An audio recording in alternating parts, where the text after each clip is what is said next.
Welcome to Stadium 11 as your Heritage Hall Chargers, Weatherford Eagles. Dylan Sullivan here with Coach Jordan Seymour. Jordan, how you doing today? Doing wonderful. Always a good day when you got some sunlight on a baseball field. It is. It's a beautiful day. Hopefully the weather holds off. It's supposed to. But, again, coming in here today, you got the Weatherford Eagles tied in the district right now with your Heritage Hall Chargers at 5-3. What do we know about Weatherford, Jordan?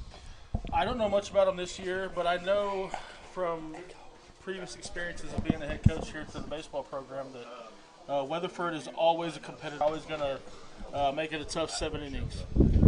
Yeah, they have great athletes kind of in every sport. Great athletes kind of in every sport. You know, their basketball team's been a state tournament mainstay. Their football team's always really solid. Track is a great sport, and baseball looks to be the exact same. I'm going to go ahead and look at our feature player of the game today. Nick's Patterson's feature player of the game is Isaac Beeson. Tell us a little bit of Isaac. Isaac is a kid that has some elite power when it comes to opposite field. The guy, you can put him anywhere in the lineup. He's going to be a dangerous asset for your lineup anytime that he's in it. He has one of those swings that you don't see at the high school level very much, and anybody can pull the ball out of the yards to left field if you're a right-handed hitter. This kid tries to hit the ball dead center and right center, and the ball just carries it. If you got him in your offensive lineup, he's that one guy that you don't really want to pitch to his abilities when he's at the plate. No, we've seen him move up the home run charts this year. Yep. I believe he has 4 in the year, but saw one the other day right over that 372 out there in center field. Just absolutely cranked. He had 2 in that game. I think he's got 6 on the year. 6, okay, even better. Yes, he does. Moved up to 9 overall for his career. Number 7th all time. If he can keep up a little bit of this pace, he's going to surge up those a little bit higher. We had this south wind pushing out to outfield. So again, hopefully we can see Isaac put some on the ball today. He utilizes that jet stream to right center field quite frequently, whether it be during practice, whether it be inter-squad scrimmages or games. If you hit him something middle, outer half of the plate, he lets that ball travel a little bit, gets his hand in a little area where the wind usually tends to blow out, and it's hopefully something that we get to see tonight. Let's go ahead and take a look at the Joe Cooper Auto Group Keys to Victory. Coach, you want to take us through those? Where are we at there? Keys to victory. I always love filling these out. Fill up the zone as a pitcher. That's kind of a big key when it comes to your defensive side of the ball. Your pitcher goes up there, fills up the zone. It keeps your infielders and your outfielders active. They're not sitting there waiting for ball 3, ball 4, next guy, ball 3, ball 4. So fill up the zone, go at them, attack, let your defense get your outs for you. String hits together. That's always good offensively. It's tough to get that leadoff double, and then you get out 1, 2, and 3. But if you can string a couple hits together, it usually means you're putting some runs on the board. Limit errors. I talk about it all the time with the teams that I've coached. If you make an error, you got to want the ball again, okay, immediately. Because if you don't, you're gonna sit there and think about it. You're gonna fester over it, and you're gonna have some issues moving forward. So. Limit your errors. This is a good defensive squad. I don't expect them to have many of them, so limit your errors, let your pitcher fill up the zone, and string some hits together. Seems like a pretty good recipe for success. It does. It's funny. You said you liked filling these out. It's the same thing with basketball, right? You fill them out, and then when you read them, you're like, well, those are the most obvious things Yep. you could have possibly said. Right? Sometimes you're putting down the same things over and over. It's like, but that's really the keys that you need. It doesn't matter who your opponent is, If you're going to fill up the strike zone as a pitcher, if you're going to limit your errors, which means your pitcher's filling up the strike zone, giving you some opportunities to field the ball and throw the ball, those two kind of go hand in hand. And then, obviously, stringing hits together scores runs. So you get a guy on first, you hit a double in the gap, he scores. So and it does. You talked about the filling up the zone and making sure we're solid on defense behind our pitcher. Last game that I was on last week is something that's in the second inning we just didn't do. Right, that inning was just a continuation or a consistent not hitting the strike zone, a consistent not being solid behind the pitcher. We for one inning of a game just couldn't put together, and that was the game. And I mean, listen, this is a young team. They're very talented. They have all the athletic ability you could ever want in a lineup, and so that's just going to happen sometimes with youth. You got to have that that stopper, that guy that goes out there and makes the play to kind of cut off the bleeding. And you're going to get that from time to time with a team that has this much youth in it. But I look forward to seeing these guys play in the future, whether it be the end of this year, next year, year after that. They're very, very talented. They have a bunch of athletic kids, and I think they'll be just fine moving forward. Well, speaking of our team, let's go ahead and take a look at our batting order presented by SSM Health. As we get up here, leading off, you're going to have Max Everett, phenomenal athlete. He's DHing today for our pitcher, Matthew Kalsic. Following him, kind of the meat of our lineup, Tripp Thomas, Whit Thomas, and finally Isaac Beeson, our featured player of the game. All three of those guys hitting right around or above 400, multiple doubles, putting the ball in play, significant amount of RBIs. Kind of talk about those three a little bit for us. Coached all of them last year. Max is a dude that if you ask him to run his face through the wall to get an out for his team, he's going to do it. He's just that kid that has all the ability and has all the hustle and the effort that you could want out of a player. Tripp was our most talented kid last year. He was our MVP of our team. As a freshman coming in last year, he was just as good as they come, whether it be pitching, defense, hitting, running the bases. He was awesome. And then Whit, this kid that's been really doing a great job for us for the past 3 years. This is a senior year, and he's gotten better every single year moving forward. I believe he's an Xavier commit, and he's got a good glove, and he's got some real pop from the left side of the plate. And then we already talked about our featured player. Then moving back to the back half of our lineup, Jackson Echok, Grady Murray, Andrew Golden, Austin Echok, and Caleb Niver, 2 freshmen rounding out the lineup today. Yep, I've known about Austin for a while. He's a kid that he's Jackson's brother, obviously. Jackson was a great player for us last year, and he played third base, he caught quite a bit. He can play second base. He can play all over the place. But we knew that he had a younger brother coming up in Austin, and heard a lot of great things about him. And so far, he's been apparently really good for the Chargers this year. Yeah, he has. It's been really fun to watch these guys. We're going to take a break as the PA talks about the introduction of the game, and we'll move on to the national anthem. Sounds good. Joe Cooper Ford has 3 Ford dealerships around the metro to serve Oklahoma better than anyone else. What does having 3 of the best Ford dealerships in the state mean for you? That means 3 times the selection and 3 times the savings, and that's 3 times the service. And Joe guarantees to beat any price in Oklahoma by $500, or he'll give you $10,000. That's why Joe beats the competition 3-1. I love Joe, Oklahoma.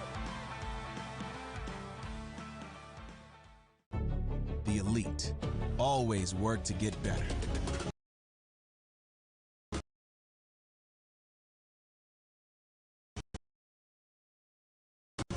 So every day, we dedicate ourselves to being the best orthopedic surgeons in the country, committed to helping you be your best. No matter where you are or the obstacles you face, we never give up, because it's too important to you and the communities we serve. And for that reason,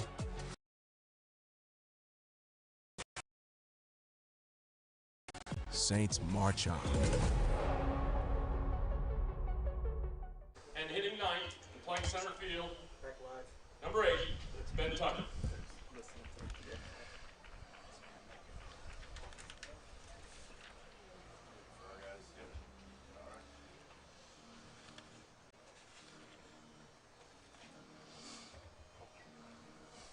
Leading off for your Chargers, playing second base, Austin Echok. What? He's Hitting leading off. second and playing center field, 23, Tripp Thomas. Did not know that. Did he switch the lineup At a little bit? shortstop, Did he switch the lineup? senior Whit Thomas. We got Max at the lead off. He has Austin. And hitting cleanup in left field, Isaac Beeson. Playing third base for the Chargers. He must have switched it last And wearing the same number, Actually, no, because Jackson Max Echok. is in the dugout, so. I don't know, but it has Max as the leadoff. Oh, yeah. It must Batting be. sixth. Bust out there. And playing first base, Grady Murray. Batting seventh and catching for your Chargers, Andrew Golden.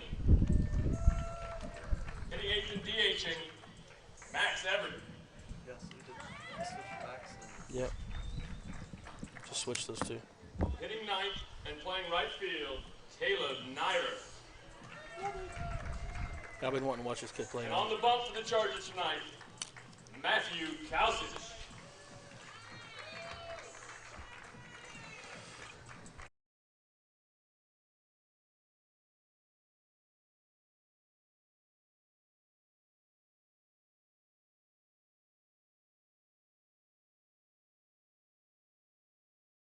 Pretty excited to be here. Let's go, Davis Brothers.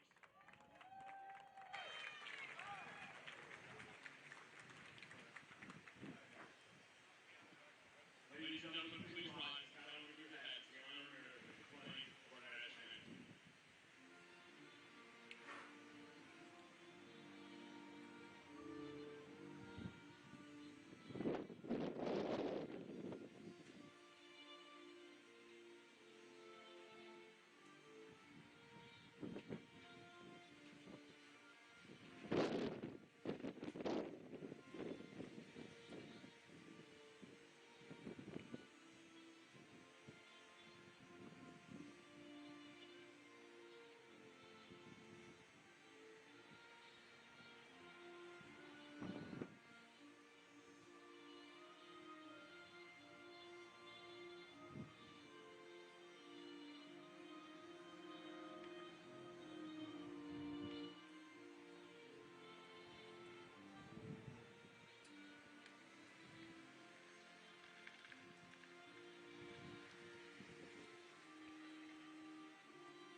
Game.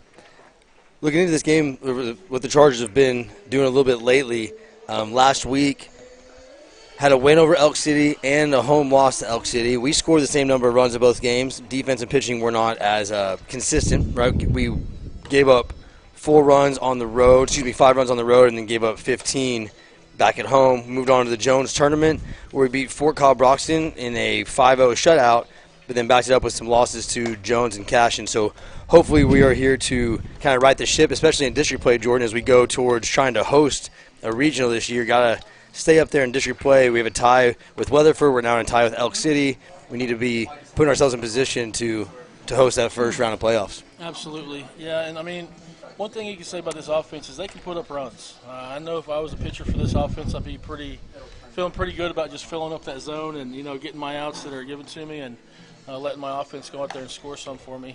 Because, I mean, you look at the lineup and you've got 5, 6, 7, 8 holes that all have home runs, and most high school lineups, you don't see a lot of that. But, you've got guys all the way through it that can lift one out of the yard at any point in time. So, as a pitcher, just go out there, settle in, fill up the zone, and Matthew Kausich does a pretty good job of that. If he starts out with a pretty good inning here in the first, then, he's going to settle in quickly and he's going to be just fine. Well, you spoke about it, Chargers have scored 168 runs on the season. That's over 13, almost 13.5 per game. I'm outscoring opponents 13.5 to just about 5. So, kind of you alluded to, our hitting's pretty fantastic. I think really where we're working on, and we talked about the keys of the game, is stringing those hits together. We're getting hits. We're getting the big ball sometimes right to the outfield, but we want to be able to put those together 4, 5, 6 hits in a row, get consistent base runners. Yeah, absolutely. And here we go, starting off first pitch. Number 3, Preston King, the catcher, up to the plate for Weatherford. There we go. That's what we like to see, first pitch of the ball game. Yeah, first pitch strike, nice and confident.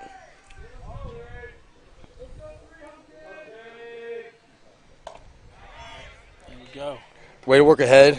Kausich starting out 0-2. Now here you don't want to be too cute. You don't want to get yourself into a ball and then another ball. Just go right at him. Let your defense work. 0-2 count. Make him swing at your pitch. It's not a bad miss right there. Still high and out of zone, but we're good there. Kausich's been our most consistent pitcher, 4-1 of the year with under 3 ERA and 21 innings pitched. He was the same for us last year. I think that's a good pitch right there. Little slider, barrels under the bat, or gets under the barrel right there. And, he was the same way for us last year. I think he ended off the season either 8-0 or 8-1 with a good ERA. And he went in there and just filled up the zone with some strikes. What's up, fellas? Been joined up here by some junior captains. Very happy to have you guys up here. How y'all doing? Hey guys, You doing? guys, you gonna behave? Yeah, Dad, look, it's doing so. I know it is. You guys, listen. Pay attention, behave, and don't talk. All right, we got our second batter up for Weatherford, number 2, Taylon Scott, shortstop for the Eagles. Looked like a pretty good pitch right there. Could have been just off.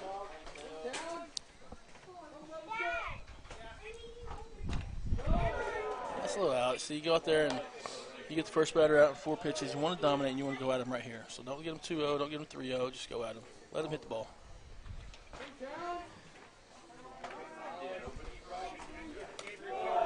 Sometimes feels like, and I was not a pitcher, but sometimes feels like pitchers going out there trying to be so perfect that you start getting a little bit outside your zone, and then you look up and you're down 3-0. Yeah, and that's the thing. Matthew doesn't do that too often. He go 4-pitch walk right there after a 4-pitch out to lead off the game. But that's the thing. When you get that first out quickly, see how quick you can get your second out. Right. That's what I was telling pitchers. Try to get as many 3-pitch or less outs as you can possibly get. You don't have to have strikeouts all the time. Let your defense work because they're going to keep you in the ball game, and they need to make those plays. Second baseman for the Eagles, Kalen Clift, up to bat.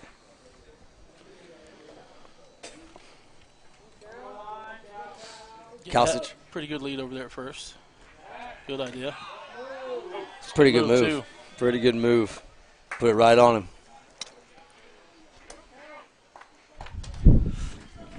Yeah. Now he's got to control that runner.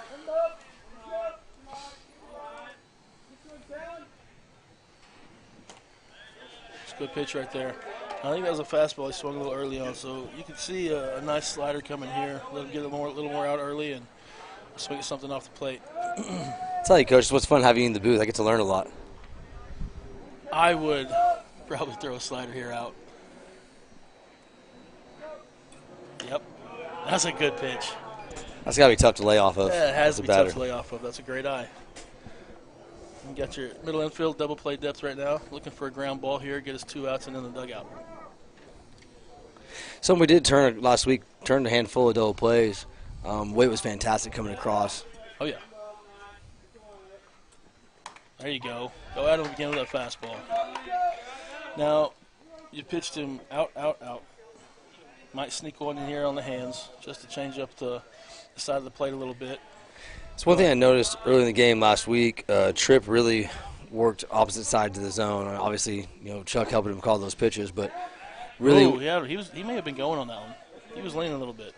really worked inside, outside, high, low. Moving the ball around. How much of that do you want to do, or how much do you just keep simple and just go at them? So you want to do that every single at bat, or at least from one at bat to the next when it comes to that guy coming out a second time, because that's a good one right there. Throw him out. Ooh, very close. Tag just a little bit late. Good throw. Good shot from Andrew there. Inside, outside work of the plate is if you go outside, outside, you got a guy that's now eventually going to start leaning to that outside part of the plate, and if you come inside, he's going to be leaning, you're going to jam him up. Up and down, I call it changing the eye level. Right. So you see a pitch up, you're automatically going to look at that. See, it's a fastball up, right? It's coming in high the whole way. You throw a curveball, the next pitch, and it's coming in that high again. His eye level's there, and all of a sudden it's dropping. Drops off. And so changing eye level, changing sides of the plates really help, and it helps and benefits the pitcher. Up to bat now after that strikeout is right fielder Asher Price. Good. Get us a little fly ball. Let's go hit. Let's talk about it. Stay clean. There we go. There we go. Good stuff. It's a good inning for Matthew Kalsic right there. Really good inning. 2 strikeouts, 1 borderline infield flyout, and 4-pitch walk. We got that out of the system and moved on pretty quickly. Yep. Getting it out of the system early is what we want. As Weatherford steps onto the field to get warmed up for their defensive half of the inning, ChargerVision would like to thank Cunningham and Mears. Ryan Cunningham and Marcus Mears established the law firm of Cunningham and Mears with a mission to help Oklahomans who are injured by another's negligence. Over the last 30 years, they've helped thousands of clients recover hundreds of millions of dollars. Consultation is free, and you only pay them if you win your case. If you or a loved one is injured or needs help with an insurance dispute, Cunningham and Mears has the experience you need. Got tons of good sponsors this year for ChargerVision. Every year, people giving their hard-earned money, hard-earned time to help out the ChargerVision crew and be able to broadcast stuff like this game we're giving you today. Yeah, other than having the amazing crew we have for ChargerVision, those people that invest into the ChargerVision are what allows us to have all this nice equipment and the nice graphics that you see, while you're watching the game. All right. Look at the size of this kid. Yeah, he's a big boy. He's got to be every bit as 6'7". Grayson Dunn, the 5-hole hitter. We'll see him next inning up to bat. Yeah, he's a big guy. Yep. Get their shot down. We're about to watch the Chargers get to come to the plate. So, got a question. If you had to choose one right now, let's see who's right. If you had to choose one right now when the Chargers win this game, I say win because I fully believe it's going to happen, who's going to be your player of the game before we ever see what happens? Well, last game, featured player was Witt, and it was Witt. I'm going to say that we have the trend of picking the right players. Our featured player, we're going to go with Isaac. Okay. What about yourself? I'm going to go out on a limb here. I'm going to say the switch of the lineup with moving Austin Eachok to the leadoff spot. I think he's going to put himself in a position to generate some runs for the offense. So I'm going to go with Austin. Okay, I love that. Last game, Austin had a couple of the better, leadoff-looking kinds of at-bats from the 8-hole, right? He had, I remember, an 8-pitch at-bat resulting of at-bats. Those long at-bats, man, they can be really tiresome for a pitcher. I'll tell you what, I remember as a pitcher in college that, you'd have these guys that would just flare off or foul off some of your really good pitches, and, you'd go 10, 12 pitches into an at-bat, and that really takes a lot out of the pitcher. Yeah, Austin working ahead 2-1 here. 2-2. Count back even at 2-2.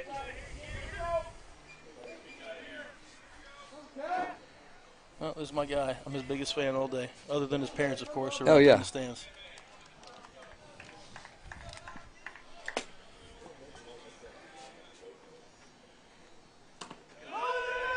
Tough one to look at right there. with 2 Really strikes. good eye right there. Really good eye with 2 strikes. Really impressive. Works the count full.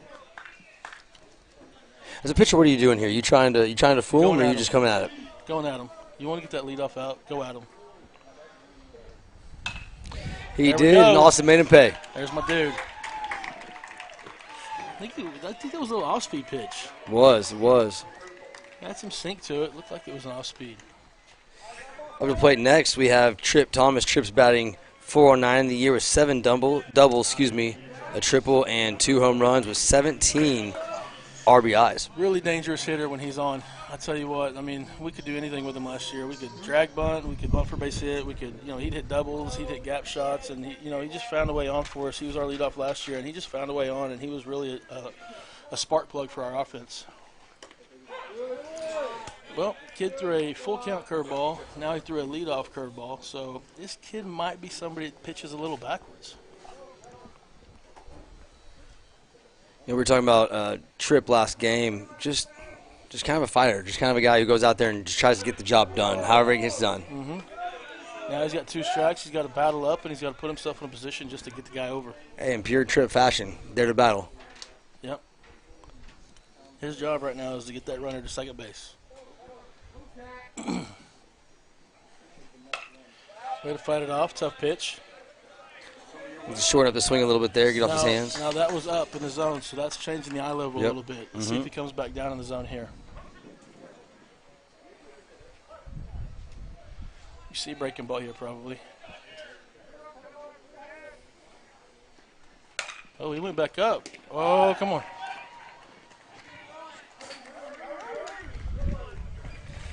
Really, man. Tough out right there. That's a good piece of hitting with 2 strikes. Almost had it up the middle, but the second baseman made a nice play on it. As President Petro was just referring, last week when we were on the call, he had Those are the types of bats that when they come in the dugout, I say don't change a thing. Because you don't want to change yourself out of a line drive swing. No, and right up the middle too means you're seeing it well. Yep. Yeah, your objective is hit the ball up the middle, get the pitcher off the mound. So. Up to bat now, Whit Thomas. Really good game last week Whit had. Really increased his average. He was 4 for 5 with 3 doubles and a single. That will do. And he would have had the triple, but they were being smart trying to have base runners come back, or 1 runners and do it for you. But if it's a tie game, he's legging it out. So I've seen it a few times out of this pitcher now. He drops his elbow a little bit when he throws a curveball or off speed. And so maybe that's something our offense could pick up.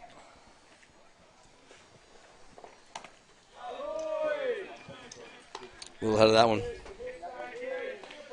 Got to keep his chin in there. Come on, Whit. Here we go, kid.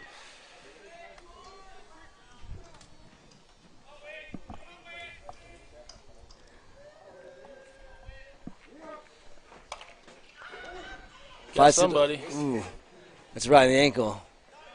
It's Caleb Diver. Watch your feet. Moved the body, did not move the feet. That was coming in pretty hot. Count of 1 and 2 to Thomas. Done ready to bring it home. Yep, come on. Come on. Right on the button. Yeah, that's going to score a run. Misplayed in the outfield just a bit. Eshok should score at your running back. That's a nice triple right there in the first day. Whit Thomas triple. Man, Good piece of hitting right there. Whit's just seeing the ball. I think it's got to be the biggest beach ball to him right now. Man, I mean, yeah, I like how you put that. When you're seeing the ball well and you're hitting the ball well, we usually use that term as it looks like a beach ball. Just means the ball looks a lot bigger, a lot easier to hit. So far this inning, we have off up here. Here's your boy right here. Stepping in, Isaac Beeson hitting .419 on the season with 5 doubles, 6 homers, and leading the team with 29 RBIs. Let's see if he utilizes that right center. Oh, pulled off a little bit there. Swung for it, didn't he? Yeah, that's okay. Your home run hitters, you want to give them a pitch like, hey, I don't say necessarily. Second on the team in runs scored with 19 from the 4-hole, like you, right at the middle. But he's produced all over the lineup as well, and so that's a good thing to have when your lineup's that deep and you've got hitters that can hit the bottom of the lineup. Your guys that get on more are going to score. So that's a good thing to have when your lineup's that deep and you've got hitters that can hit the bottom of the lineup. Your guys that get on more are going to score more, and so he's done that, and score more, and so he's done that, and looks to be pretty effective right there. As we said, Beeson's 30th RBI in the season brings up our third baseman, Jackson Eshok, also hitting .400 on the year. One of 3 Chargers that are hitting that well. He was about a 500 hitter for us last year, and I had him in the 8 or 9 hole last year. And so, I think he's got 3 or 4 home runs on the year. And from what I'm hoping that we're good over there. I think he'll be okay. Face the windshield opposite direction. So that's got the man over. 2 outs. 2 outs. That's my fault. So the Chargers put up a 4 spot. Good cooking number. I'll tell you this: we put up the exact same 4 spot with, I believe, the exact same number of batters last game. Let's hope that our top of the second is not a repeat. Listen, man, anytime you're a pitcher and you go out there and you give up no runs, no hits the first inning, strike out 2, and your offense comes behind you and scores 4 runs through 8 hitters. Feel pretty good. You feel really good. It gives you some confidence stepping back onto the bump, and now you just go out and throw strikes. You got a good defense behind you. You go out there and pitch to them. Don't worry about strikeouts. Let them happen when they come. Matthew's really good about doing that. He just got to go out there and fill up the zone and let his defense get the odds behind him. Absolutely. Matthew's a solid player, man. Solid player, and like I said, hopefully that first inning can kind of be on repeat. As we are watching Matthew warm up here, Charger soccer is hitting their stride with both teams cruising to victories over Newcastle and Douglas recently. Brewster's ladies are 4-1-1 on the season, and Coach Riley's men sit at 5-1. After last week's Woodward game had to be moved, hopefully rescheduled for next week, we will have both teams playing the next game tomorrow night for senior night against Harding Charter at 5:30 and 7:30. But stay tuned as game times could shift due to weather. They could move up. Boys and girls could switch. who plays first, who plays second. So just kind of stay tuned and locked in with Heritage Hall Athletics so we can keep you advised of who is playing, when they're playing, all that good stuff. Yeah, soccer program's always salty around here. We've got some good athletes and we've got some great coaches, and the combination of the two usually, has a little bit of success. It does. Tommy's been doing it for a really long time. Robin's been doing it for half as long. You think maybe Robin hasn't done it that long, but she's done it for about 13 years. So I'll tell you what, she's been doing it for long enough, and she's got some state championships under her belt. She's got 2 of them back-to-back in 22 and 23. That's right. Looking for another one this year. Pitcher Grayson Dunn up to bat for the Eagles. There you go. That's First it pitch right strike. He only one batter as he not started off in front, and that was the walk. That's the key right there is first pitch strike. That's always the hardest one to get. That's always the one you want. In high school, how many batters are looking first pitch fastball? Majority? Well, we teach our hitters at that level to always look for first pitch fastball. In fact, we call it sitting dead red. You sit on a fastball and a fastball only, and you react to everything else. So if you're timed up on a fastball, you're not going to get beat very often. Timed that one up well. He did, and that's okay. Dunn on base with a solid hit out to right field. Brings up Cooper Bryant, third baseman. Matthew did what he was supposed to, though. Pitch to contact. Kid just happened to beat him on that one, and that's okay. You go out there, and it's a lot different story than going out there and walking the kid, the first batter, after you give up 4 runs, or after you get 4 runs.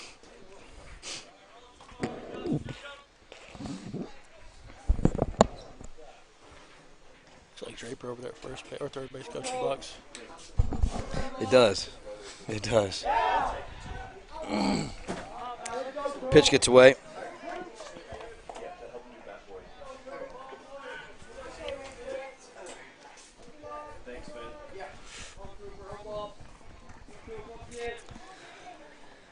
Calcich ready to bring his second pitch home. Looking for a ground ball to third base, keeping that runner at bay over at second and getting her out at first. You like to keep the ground ball to third base or to the left side of the field. That way you can keep that runner there. Yeah, strike out.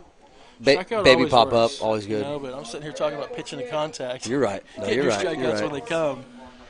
We don't get those outs first. We don't go low pitch counts. There's one place I will say, talking to Coach Telton, there's one place the Chargers have consistently struggled this year is our pitch count. We are consistently high in those counts. And that's the thing, if you can get the pitchers to buy in that strikeouts don't matter, outs do. Strikeouts usually take 5-6 pitches to get a strikeout, right? Right. I can go out there and get a 1, 2, 3 pitch out. If I let them hit a ground ball or a fly ball, then my pitch count stays down. Like I said, take advantage of the strikeouts when they come. But other than that, I'm trying to get a 1 pitch out every time. I'm going down the middle until they beat me.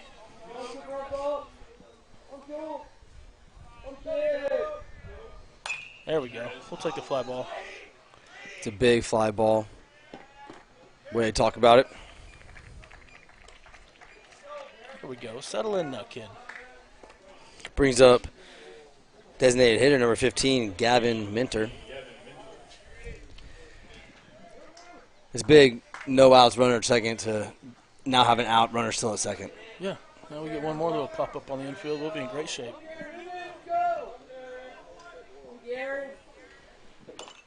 Oh, he almost let go of the bat there. Yes, he did. I don't know if he was swinging out of his shoes or didn't have a good grip on it, but that bat almost came out of the hands. That was almost us ducking up here. Jammed up a little bit too there, I'll be Coach. honest with you. I'm not trying to catch a bat. No. I'm out of the way. We have limited the opening here, which is a solid decision.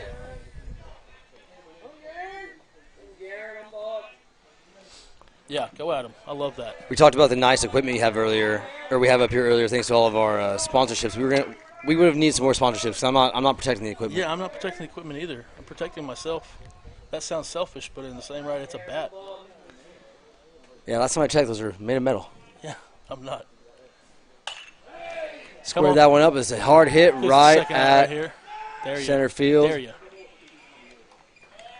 Yeah, I think Tripp was ready to hose one to third base. He was. He was wanting that kid to go. Tripp in center is an interesting look. I have not seen him there yet this year. And for me, he's great defensively wherever you put him. I think at the next level, that will probably be his position. He's a great third baseman. He could play short if we need him to. He'll probably play there next year. But if he's going to play college baseball, which I fully believe that he will, he'll be right there where he's at right now. Well, and it's a lineup when we have Andrick catching and not at first. Let's just put something out here that allows him to be out there. Yep, we got Jackson, like we said earlier. Jackson played a great third base last year when he wasn't catching, and so it allows you to move guys around a little bit, and that's what's really good about having the flexibility of the defense that we have, guys that can play multiple positions. It gives you a lot of different looks, and defensively, it always stays locked in. That's a good pitch. When we move Andrick out of catcher, he makes his way over to first. Just so gosh darn natural. Yep, really effortless. When he stays down and through the ball, he's really good. Keeps those feet moving to and through it. So again, another one stranded. That's how we like it. 2 left on base through 2 for the Eagles. Defensively, we like stranding those runners. Now let's see if we can go through the lineup again. Starting off with Niver. Yes, should be starting off with Caleb Niver. He's out in right field today. Freshman. 12 RBIs, 16 runs, couple stolen bases, couple doubles on the season. That's what's good, honestly, about hitting 9-hole for a lineup like this. I was starting to tell you guys earlier, but, last year I had Brody O'Fell and Jackson Echok in the 8 and 9-hole, and, they had our highest batting averages on the team. Both of them hit between 450 and 500, and when you got 8 and 9-hole hitting to that clip, you've got a 1-2-3 that'll drive them in a lot. And so having those guys on base a lot for your top of your lineup is really effective. Dude.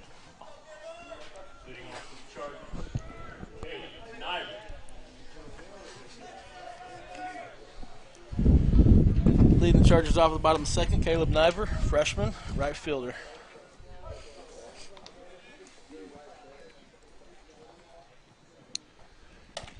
I like that.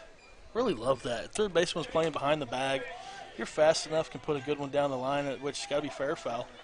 You got a good chance of being. Oh, he didn't. I haven't had a chance to watch this kid play a lot, but I have heard many good things about him. So he's a great athlete. I'm excited to watch this. He's a great athlete. He didn't end up playing basketball for us this year, but he played in the summer, and things he did athletically were just really, really impressive. Evens the count at 1-1 for Niver.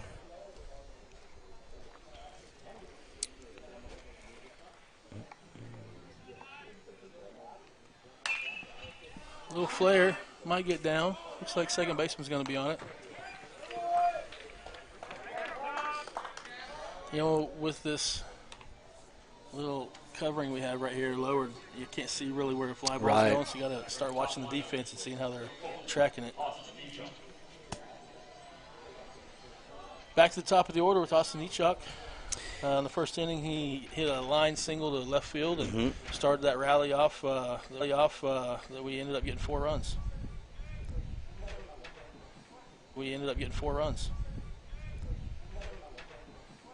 Give me another one here.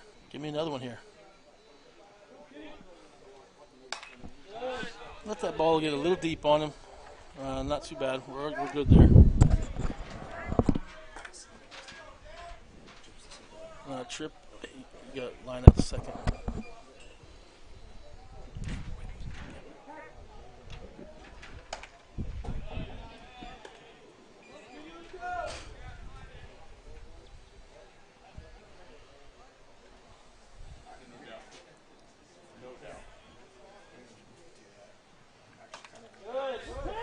Looks like a pretty good pitch right there. Looks like we're at 3-1 in the count. Could have easily been 2-2, but we're going to take advantage here. Get something you like. Oh, I thought it was 3-1. 3-1 now. Sure is. Now we're going to take advantage of a pitch we like. Pitcher's got to be coming to him here. That's a hitter's count. There's no doubt about it. 2-0, 3-1. Those are definite hitter's counts.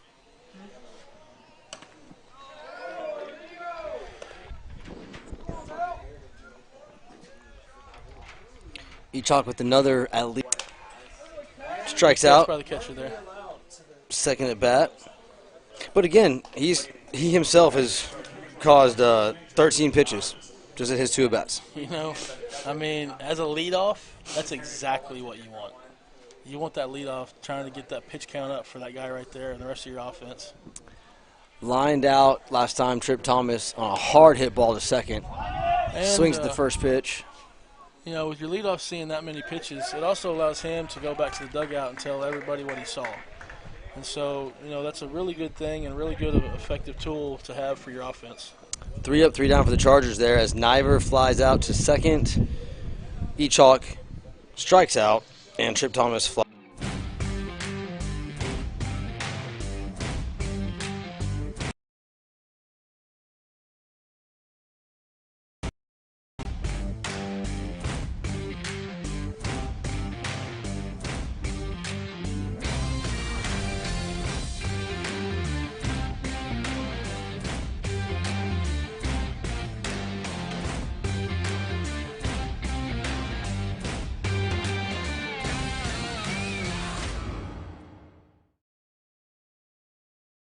When you walk into this room, who you have beside you matters. Experience matters. We fight in Oklahoma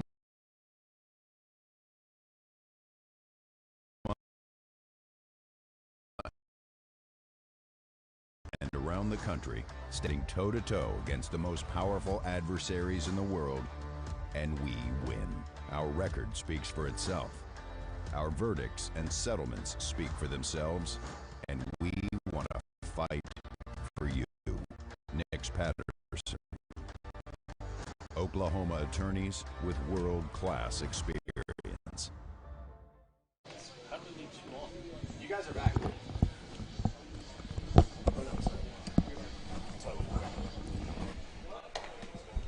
Back here in the top of the third inning after 2, the score is 4-0 Heritage Hall Chargers. Runner on base. For the game, the Eagles have left 2 on the base pass. The Chargers have left 1. As Coach Seymour said in the top of the third, 4-0 Heritage Hall. Yeah, I don't think we had a base runner last time. We didn't. No, just one in the Yeah, first. we didn't One in leave the anybody first. on. Up to bat, the 9-hole, Ben Turker, center fielder. That was a pretty nasty little curveball. You know, if you're still facing the lineup first time around in the third inning, you're doing pretty well. Yep. And so he just needs to attack right here, let his defense work, and go out there and let his offense go score some more runs for him. 3-0. Hitter's probably taking all the way here. There we go. Battle all the way back, every step of the way. Climb the ladder. Battles back to a 3-1 count. Trying to keep the leadoff runner. And, you know, I don't know the percentages on this, but I know when a pitcher goes 3-0 and then he gets him to a full. Ooh, We really jinxed close pitch. the heck out of that one. I mean, yeah, but I think that pitch could have been called either way. It was close. Preston King, top of the lineup. Catcher, struck out the first time up. But again, like you said, if we're just going by what we've done so far, that'll be the only base runner. We'll see if we can stick there. Yeah. Really good first pitch. Yeah. Go attack. Go attack.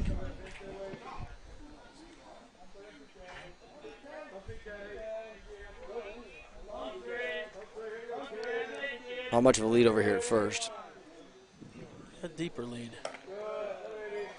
A lot of time you don't see those leads deep behind the bag unless you're just playing for a hit in the gap. Usually they're straight off first base. You know, second base you get a little deeper so you get a good turn at third. But he's playing a little deep right now. It doesn't seem like he'd be stealing. Really good job working back there to make the count 1-2. At the risk of a jinx, Preston King really has not zoned in at all on what Kalsic is doing. Go at him. Get you 1 ground ball, 2 outs. Not a bad pitch for a lead in the count. You know, that brings it to 2-2. Now's a pitch. You know, my college coach always told me 2-2's far enough. Go at this guy right here. Don't let it get to 3, and just move on. Kalsick's ready to bring to pitch home. Inside. Brings the count full. Now let's see if we can work that talk into our advantage. Exactly.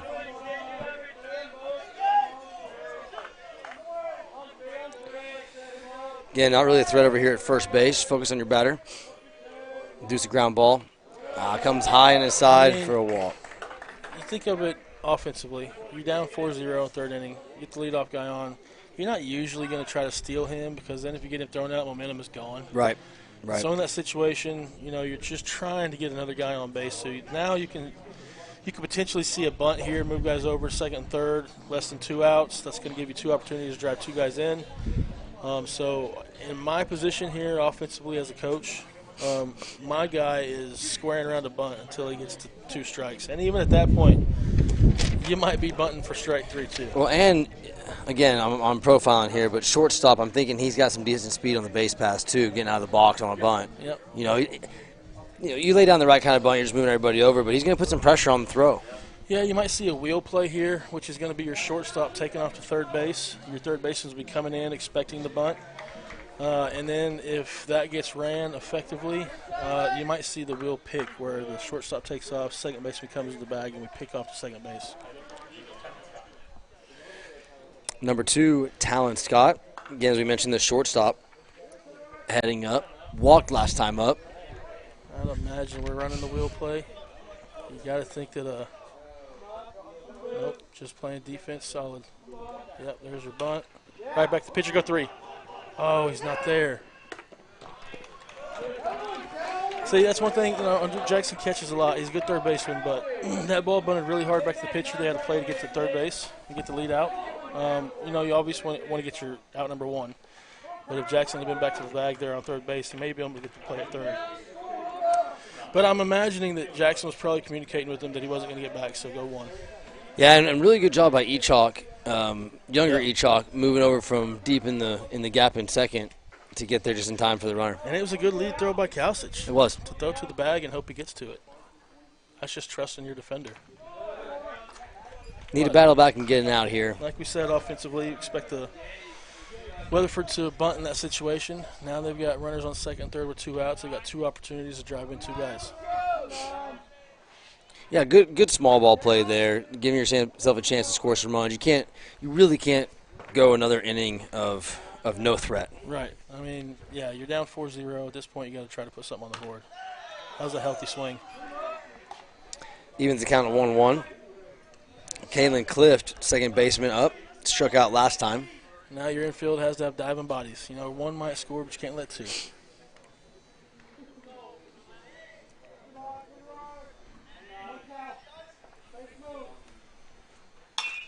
There it is. That's what we're looking for. Yes. We love to see that. Way to get the lead runner. Way to put a tag on him, too. Really well done. Andrew wasn't letting that kid get near the plate. That's how you put a tag on a kid. I love that. It wasn't overly aggressive, but they're gonna say that Andrew was in the base path here. They're gonna say it's obstruction. That's what he's trying to get out of it. I'll say there's just no way, right? He's not going to call that because he already called him safe, or he would have called obstruction. But the third base umpire, which is what I would be doing, trying to get him to switch his mind. Yeah, that's exactly what he was trying to call. Now you got a first and third situation. So you're not allowed to be in the base path anymore. So you can't field a throw and step into the base path because that gives the runner no opportunity. But if the throw carries you. If a throw carries you, that's different. Okay. But that was a solid throw. Looked like he stepped to the runner on the slide and not into the base path. So should have been good there. Now you got a first and third situation. Some coaches will try to steal stop, get this guy to score without a ball being put in play. Right. Offensively, you can either take that route or take your chances with scoring a guy on a base hit or an error. Doesn't look like they're going anything for the first and third. Asher Price, right fielder, flew out to the shortstop last time up.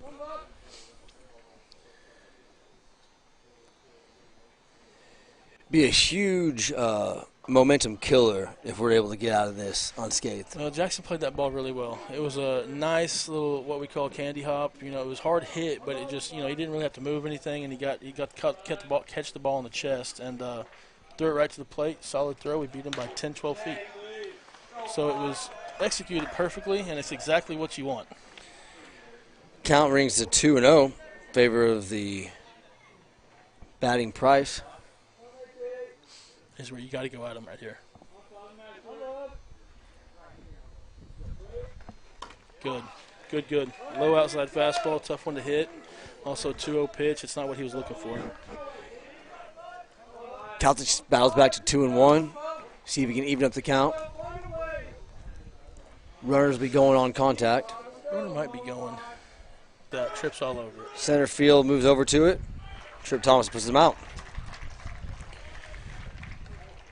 Price flies out for the second time today, this time to the center field, and the Chargers are able to not have any damage done. 2 more left on base for the Eagles, bringing their total to 4 for the night so far. And Caltech just continues to, as we said before the game, pitching to contact, right? Yeah, he's pitching to contact. You know, a batter here and there, he might make it interesting where, you know, he allows a inning without any damage. And, you know, we talk about it all the time, damage control as a pitcher.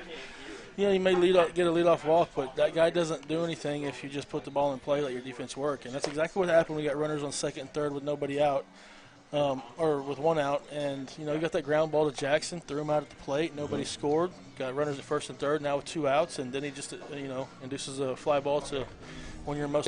And how mature is it of a pitcher when you walk the first 2 batters of the inning, you know, 2 on, no out. You put them both there, unearned run sitting there, and you're able to get out of there unscathed. I mean, it's really impressive. It is real impressive. In fact, you know, if you do happen to let that, you know, take place, you know, walking the first batter and the second batter, you got runners at first and second, then you are absolutely pitching for a ground ball. Right. You know, you always want to get that ground ball and hopefully keep it to the left side to where he can either step on third and throw it or shortstop double play up the middle. But either way, he's done a great job working out of some damage and, you know, allowing the score to stay 4-0. Well, he helped himself out quite a bit, like you said, with that lead throw over to Echok, covering first from deep in the second base gap. It was really, I mean, that's really one well of the toughest done. places as a pitcher, and I say it all the time. I tell my pitchers, you know, when I coach baseball is, when you field the ball up from a bunt, you still fire at first base because you've been throwing 100% as hard as you can every pitch. If you try to lob one over there, that's usually when they end up down the right field line. Because they haven't made that throw all day. I loved how patient he was, right? He checked third. He didn't panic. He came back to first, waited for Austin to get over there, and delivered a great throw. Yep, absolutely. While we're waiting,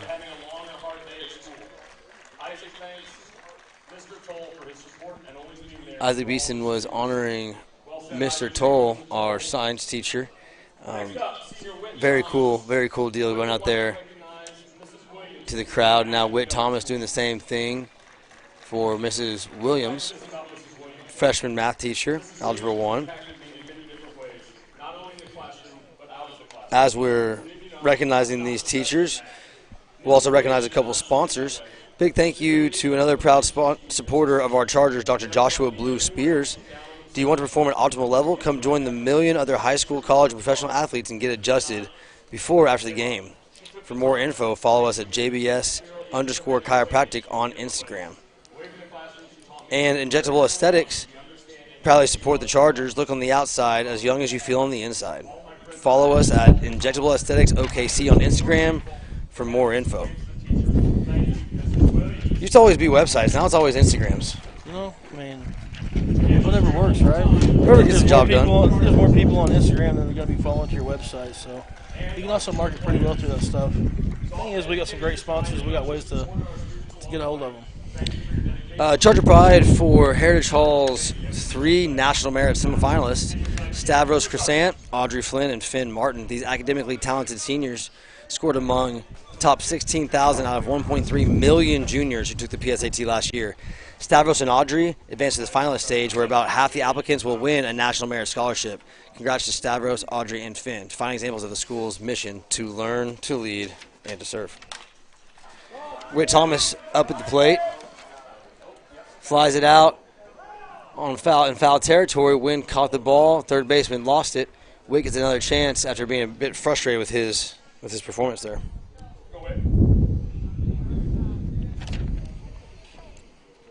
If I'm the Eagles, I am not happy that I just gave our best hitter, arguably best hitter, second best hitter in average, another chance at the plate. Yeah, those hurt. Or they can end up hurting. Strike 2, crosses the plate.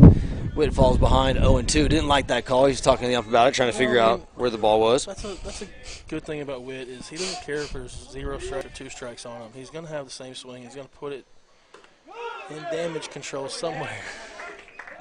That's okay. We've got 4 runs on the board. He's going to get more at-bats throughout the game, and he's going to be just fine.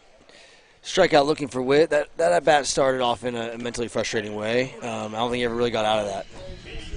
No, but you know what? It's at-bat adjustments. And so next time he steps in the plate, he's going to be ready. Isaac Beeson steps back to the plate. Single last time up.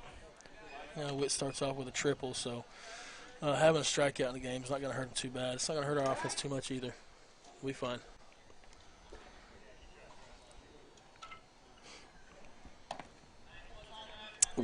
Isaac battles ahead in the count. 2-0. It's one thing, it's just a drastic change between like a sport like basketball and a sport like baseball. Now Witt has to go sit for 8 more batters so he gets that chance again. Yep. Where I miss a shot, I'm probably getting another one pretty quick. And that's the thing about baseball. I'm going to argue until I'm in the ground that it's the toughest sport to play and be successful at because it's an absolute game of failure. We talk about it all the time. You hit 400, you're a great hitter, and you failed 6 times out of 10.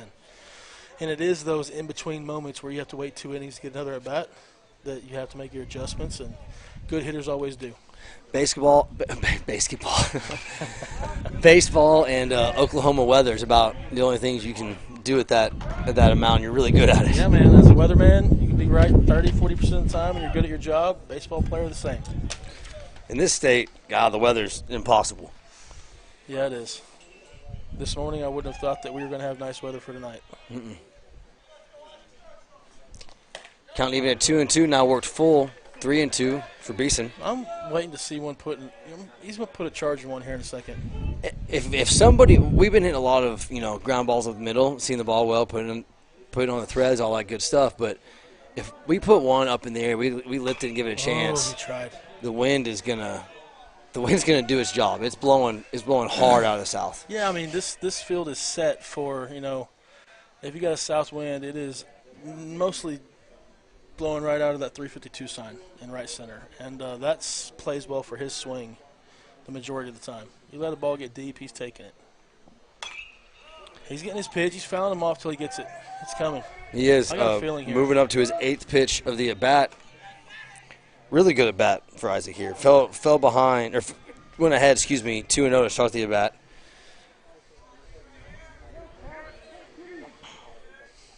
Done ready. Catcher setting up outside. This could be his pitch. Oh.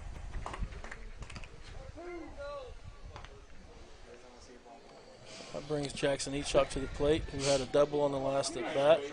Really, last couple of batters, really working the hands. Dunn is. He's kind of gone into really working their hands. Well, we say that, and I'm sitting here looking at the screen. The catcher keeps setting up outside a lot, and so I don't know if we're just letting it get too deep and dragging the barrel, right? Or some of those are missing and going inside. Okay, but you're right. We have had a few jam shot pop flies. Count to 0-2.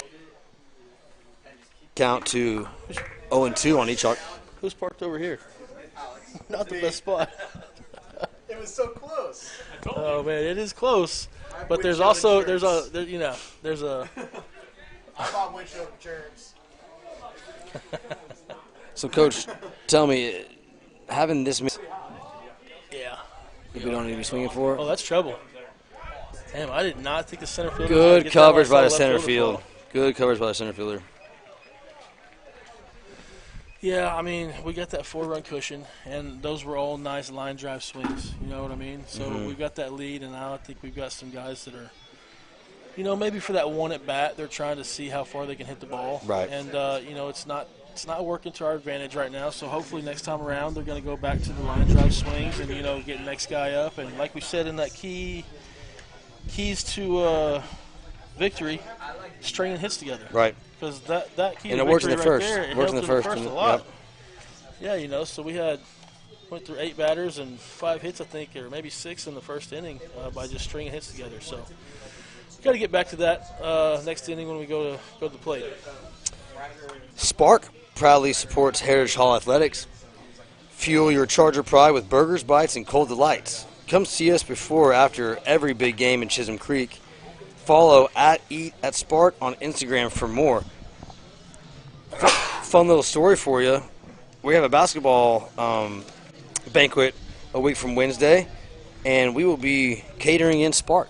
Nice. We're very excited about it. Good food. Very good food. We're going to go mostly burgers. Going to get a couple chicken sandwiches, a couple corn dogs out there, just in case somebody wants something different. Can't go wrong with their burgers. I mean, I know that. We've had a few of theirs, and they're really good. They really are. They really are. Cal's is warming up as we head to the top of the 4th. While we wait, talk about Charger track and field a little bit. ChargerVision. They've had a great showing at their last 2 tournaments. The women placed 3rd at Carl Albert, 8th in Bethany. And the boys won the Bethany meet and were 11th at Carl Albert. Up next for Coach Lyons' crew is this Thursday. They'll be on a road trip to Purcell for an after-school meet. That'll be a bit of a late night for the Chargers, but something that they're accustomed to and keeps them in school a little bit, helpful to those kids and their studies. Couple of things as we watch Dunn walk to the plate here. The track and field team, the girls team, has a real chance to get it done this year. They are pretty much have the tools from the sprinters to the long distance. They have chances to really do some fun things on the girls' side. So they may not all get first, they may not all win the championships, but those relays they can probably get 2 out of 4. Long distance can get some seconds, some thirds. The sprinters can get some firsts or seconds. The girls are going to have a real chance. Speaking of some girls' track, you had some family success over the weekend in girls' track. My youngest had first place in the shot put. She throws discus, shot put, and lately she's been running the 4x1 and 4x2, but she did get first place in that shot put the other day. She was really pumped up about it. I love it. Again, Dunn That's at bat. pitch. Count runs even to 2-2 for Dunn. Singled his last time up.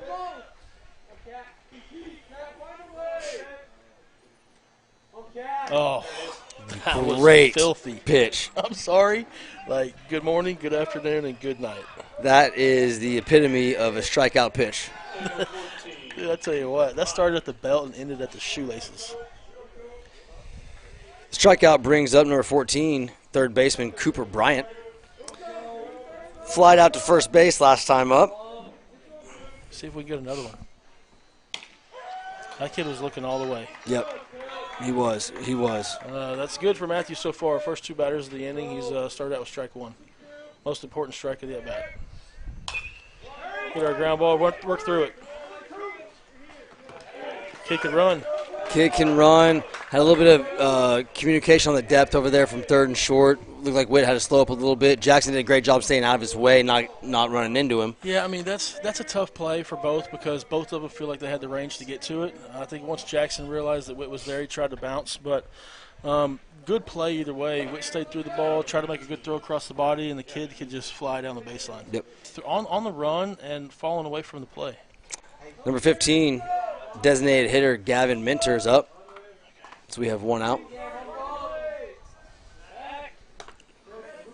I like it. Got to keep the runner honest over at first base. Well, especially after you just watched him run, right? Yeah. Yeah, it looks like he can move a little bit. He's getting a healthy lead. He's up to the cut.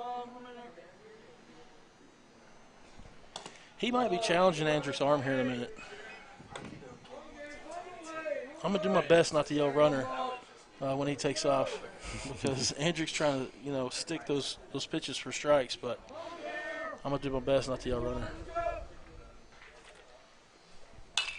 That's a fly ball to left field. That's going to be helpful if we can get it down. Wind's got a little bit. Good play out there by Isaac. Good range by Tripp, too. It was great range by both of them. Isaac made the catch, which was really good. I think that Tripp was trying to call him off, And that's something that can be dangerous because if he doesn't listen, that could be a collision. They both covered some good ground.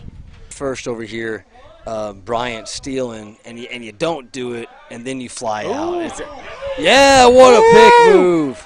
Got him. Fantastic. That was a great move. As you were saying. You're a little bit sad that you didn't do it. Oh, man, I tell you what. Bryant is picked off at first base to end the inning. Kalsic has always had a really good pickoff move. I think it's gotten even better this year. He's always been a really quick spin and fire one over to first base. But his pickoff move that I've seen in this game so far has been pretty elite. Yeah, it's been really good.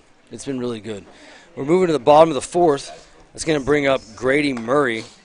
He had a sacrifice grounder last time as part of that good first inning, moving some guys over. And ever since then, we've definitely taken longer to get to the lineup.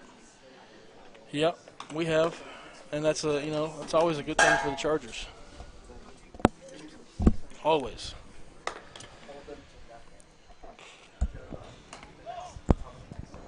Score remains 4-0. Chargers again heading to the bottom of the fourth. We need to stop messing around here. Guy you are, actually I do. Not. But, they always say in soccer 2-0 is the scariest lead. I'm not saying that's this traditional thing with 4-0 in baseball, but it's starting to feel like we need to add to it. Listen, man, all it takes is 4 batters to get to the plate. You know what I mean? You can do that really quickly in the inning. Look how quickly we did it in the first inning. Right. So that's still we get to run rule position, which is usually 10 runs, because a lead's never safe in baseball. Unless you got a guy like former pitcher Jackson Jobe on the mound, and then you feel pretty good about a 4, 5, 6, a 1-run lead. Him, Juice, maybe a little bit. Yeah. Roman fan soccer, those type of guys on the mound, and not saying anything against Kalsic because he's done a great job battling through, and he's looked really good today. He's looked really good today. But 4 runs is always a little bit of concern when you get those 4 runs in the first inning and don't score for the next 3. Oh my! That ball was hit well. It was just hit a little too high, but he got his hands through that ball. He drove it really well. It's a big boy fly out to center field. That was that left-handed swing I love seeing from Grady. He's just got such a pretty swing. Next up, catcher Andrew Golden doubled last time up. Speaking of Roman fan soccer, he's in the minor leagues with the Rocket City Trash Pandas. It's a fantastic name. It is.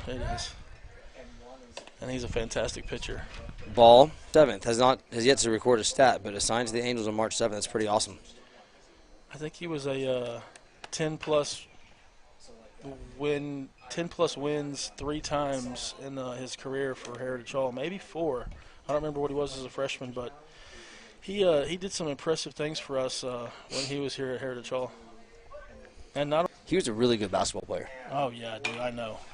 He's one of those guys that's just an athlete. If you haven't ever gone out with him, he's a heck of a golfer too, man. Really? Absolutely. He'll go out and he'll hit in the 70s. Usually really good at it really quickly.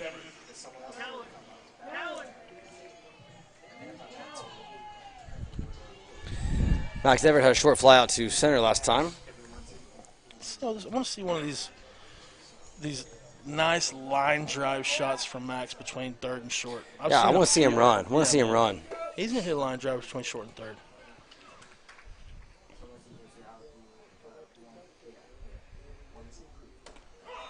After the first inning, Dunn's really settled down for the Eagles. Yeah, he has. He's kind of made adjustments going out there each inning and kind of picking our hitters apart at the moment. But, I wanted to say ChargerVision in the middle, ground ball through the infield, line drive in the gaps. Anything through the infield getting to the outfield grass is going to score Max. If you've got a really I could sound really dumb here, but if you've got a really fast kid, do you can think about bunting for a hit right here? We did it all the time last year. We do, especially if that third baseman's where he's at now. Behind right, third base. That's kind of what I was looking at. Drag bunt, fair foul, which is you're putting it right on the line. You're going to be safe with a kid that can run. And, yeah, honestly. Ooh, good play by the catcher there. With Max at second, that third base, right, which is going to make the pitcher go field the ball. So you put it in the right. We did that with Tripp all the time last year. Now we're ahead in the count, 2-1.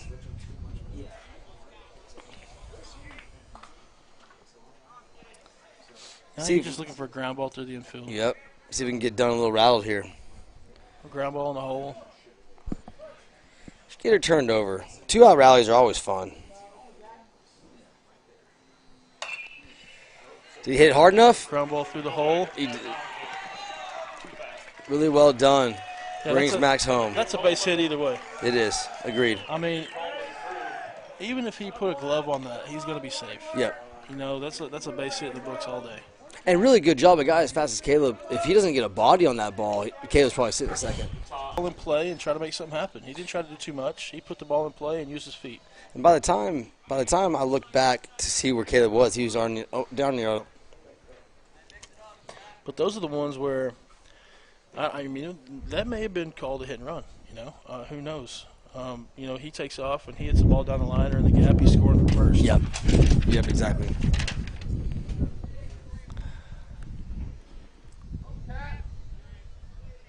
Now the pitcher having to think about him a little bit. Looks like Mickey's trying to get his attention over at first. I think he's going to steal here.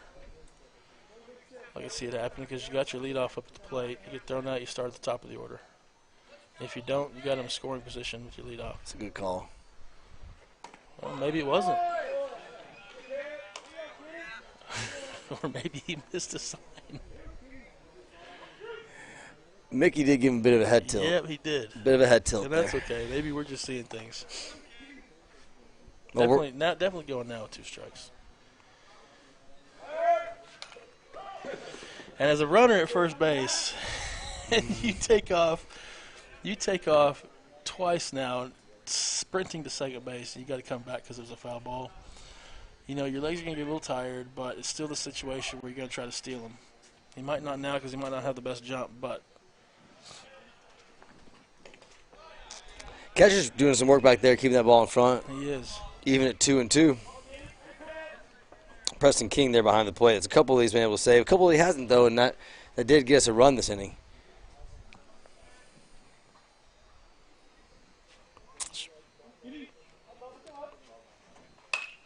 Echok with a good job putting the bat on the ball, but he's Great going to be play. thrown out at first. Good play by the shortstop. Yep, work through it. Talon Scott. Yeah, we got a run in. Good job by Niver there. 6-3 play, puts down Austin Echok. But again, as Coach Seymour said, add a run, increase the lead to 5-0, moving to the top of the 5th. Joe Cooper Ford has 3 Ford dealerships around the metro to serve Oklahoma better than anyone else. What does having 3 of the best Ford dealerships in the state mean for you? It means 3 times the selection and 3 times the savings, and that's 3 times the service. And Joe guarantees to beat any price in Oklahoma by $500, or he'll give you $10,000. That's why Joe beats the competition 3-1. I love Joe Oklahoma. The elite always work to get better. So every day, we dedicate ourselves to being the best orthopedic surgeons in the country, committed to helping you be your best. No matter where you are or the obstacles you face, we never give up because it's too important to you and the communities we serve. And for that reason, Saints march on.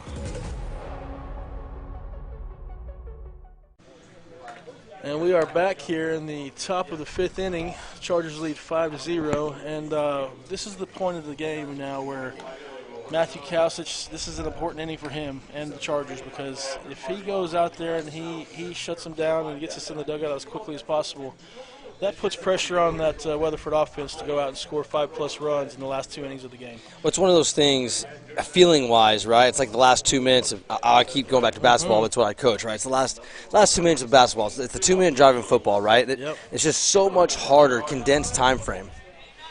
Yeah, no, this is the stretch right here. He gets through this one clean, then we're going to be in pretty good shape, and it's going to put a lot of pressure on Weatherford. And we have basically the top of our lineup. Hunter Hargis steps back in after being left at the plate when Cooper Bryant was picked off first base. Stay in. Nope. Foul ball out of the park. Brings the count to 1-1. Just a quick reminder, the Eagles have left 4 on base. Excuse me, 6 on base, while Heritage Hall has left 4. Ooh, finish that pitch. That's dirty. He gets that thing a little more out front and really snaps that hammer down to the nail. That thing's going to be nice.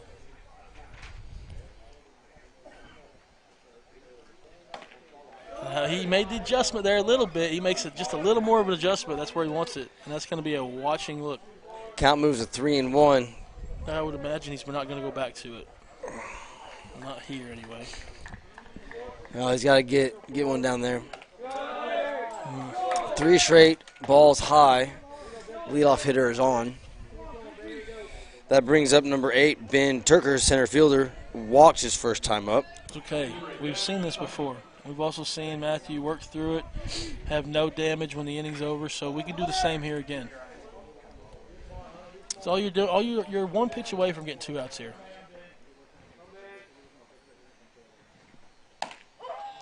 Good pitch. Flip it over to Witt, get it to first. Looks like the pitch before. It looks a lot like the pitch. It must have been a little bit outside. A little bit. Hard to see from here. Yeah, you're right. You know, we from up here try to say, you know, that looked like a good pitch, that looked like a strike, but we can't see left or right. Yeah, as I say, height, we got a good chance, but. There we go. Foul ball. Way out early on that one. Yep.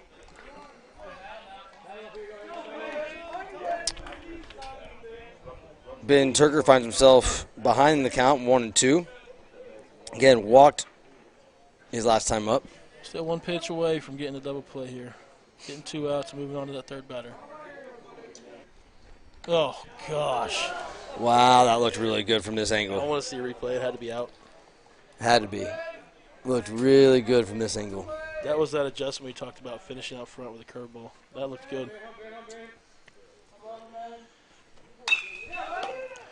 We'll take that. Get your lead out. Get it back. It's all right. We'll take our lead out. It went Ball in the goes in the dugout. He's going to get his going to base. second base. Yep. That's one of those that Witt needs to swallow.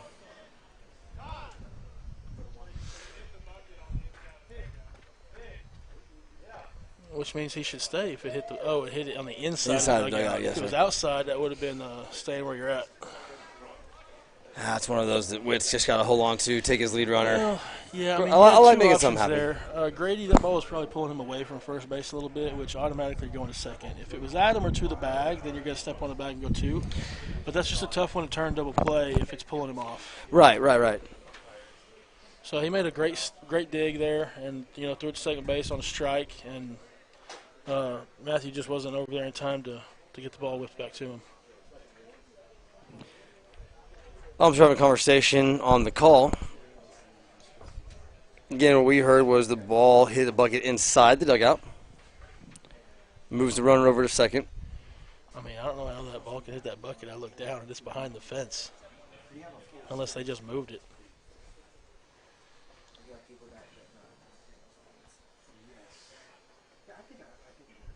Kind of a big moment, though. Runner on first, 1 out, runner on second, 1 out. It's a different ball game. So what they're saying is it hit off the wall, came back, hit the bucket, and then bounced out into fair territory, or bounced out into the field of play. So it's a right call. It's a good call right there by the umpire in the field. We've got 1 out. Yep, 1 out. Okay, damage control here. You give up a run, it's not the worst thing. Just get your second out.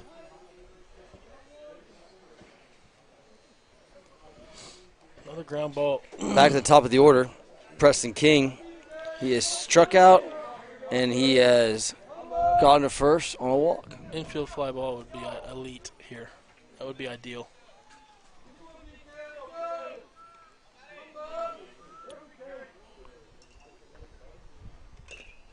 Such a good pitch. With that in mind, are you playing a little bit at the top of the zone to induce that, or are you just we still just going after No, him? you're still pitching to contact. If he makes a mistake and pops one up, that's on him. But you're still pitching down the zone and trying to fill up that zone as much as possible. I'm not trying to toy with him too much with a 5-run lead in the 5th. Right. I mean, you always like to try to induce that, but let's leave that for the major league pitchers. Right. That's a good miss down in the zone, changing the eye level a little bit. Started with a curveball that came down. Now he went fastball low. Now you could probably catch him off guard with something in the middle of the zone.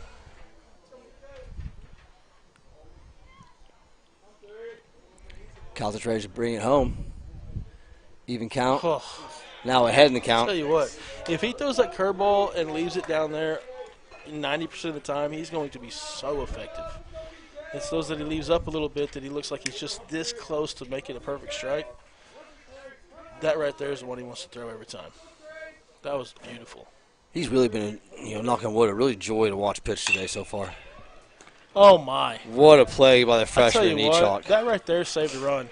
And it was a great play because of the fact he was moving to his right, took a bad hop back to his left, and he had to stop in his tracks, back step with his left foot, and caught it midair. That was a great play. I mean, and catching it right by the ear, too, right? I mean, that's something that, oof, man alive. Dude, that's one that I would love to see over and over again because that's just a It's just an athlete, right? I mean, well, it was a hard hit ball too, and it took a bad hop, and it was just you got a split second reaction time on that, and he fielded it perfectly, and it absolutely saved a run. no, there's no doubt about it. Put you in a chance again to get out of the inning. Well, you saved a run, and you now have your second out with the runner still on third base instead of one out, run scored, runner on first. Correct. And so that was in my opinion, the defensive play of the game so far. Got a hold of it. See if our range can get there. Nope, he's going to be down in between left and center. Going to be at least a double. He's going for 3. And he's going to get there. 2 guys backing up. Big triple there. The number 2, Talon Scott. When the leadoff guy got on, we said, hey, damage control. One guy scores, it's not that big of a deal. Right. Because it's the 5th inning, they got 6 more outs to work with when the inning's over. Now you got to bow your neck. You go at this guy, you attack him, and this is the what hitter? This is the number 3 hitter, Kalen Clift. So this might be a guy you pick out a little bit.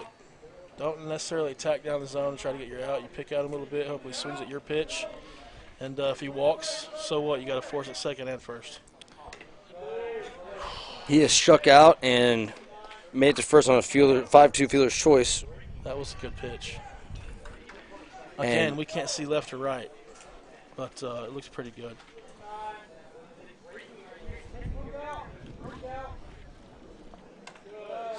It's okay.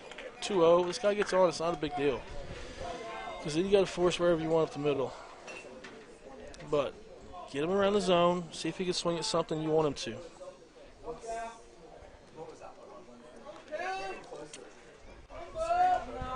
Calcic brings the ball home. Yeah, he took a healthy cut. He most definitely did. 2-1 is now your count. He's swinging for one thing at this point. Or at least that swing he was. Yeah, and that one thing would make it an interesting situation. It would. But you got to hit it first. Nasty curveball here. Nope, left it. Yep, left it up high. 3-1.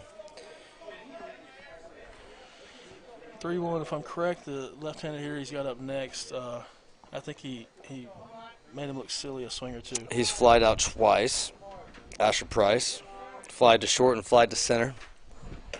That's okay. Now he's got to focus up. He's all good. Think he's going to come talk to him. Yeah, I mean, he's just going to talk to him. He doesn't even have anybody up in the pen right now, so it's just hey, let's just think this through a little bit. Attack your zone here, and go at this guy.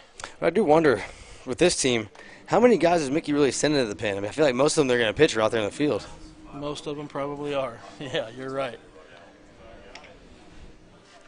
I mean, he's got Holbrook over there. They can go warm up if we needed him to. Mm-hmm. Who else we have over there? Oh, yeah, because you go Isaac and Isaac in the field, Echok and Tripp. Echok. And Grady. And Grady. You got to be monotone and boring when they hit.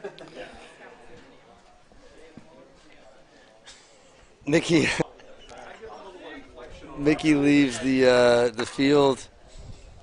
And that slow swagger that an MLB catcher with 12 knee surgeries is going to leave the field with. Yep.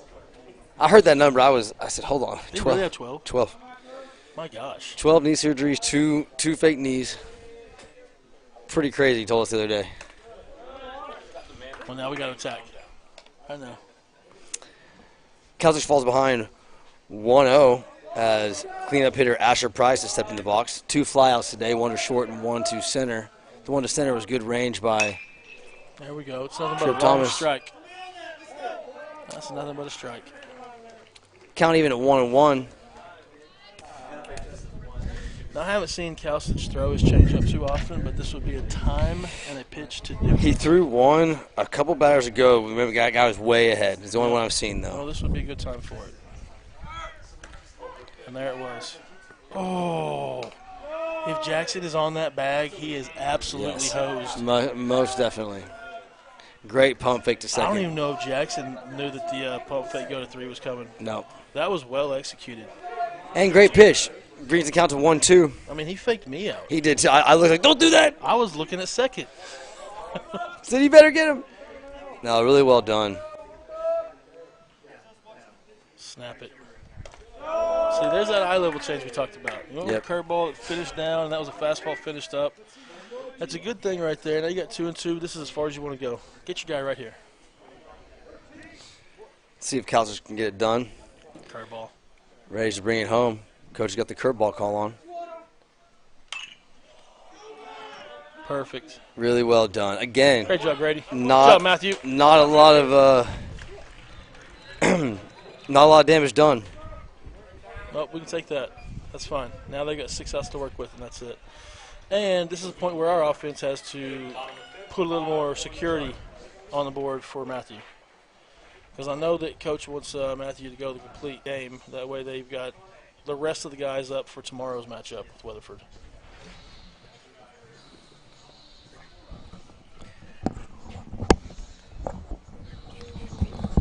Dunn's headed back to the mound for the Eagles.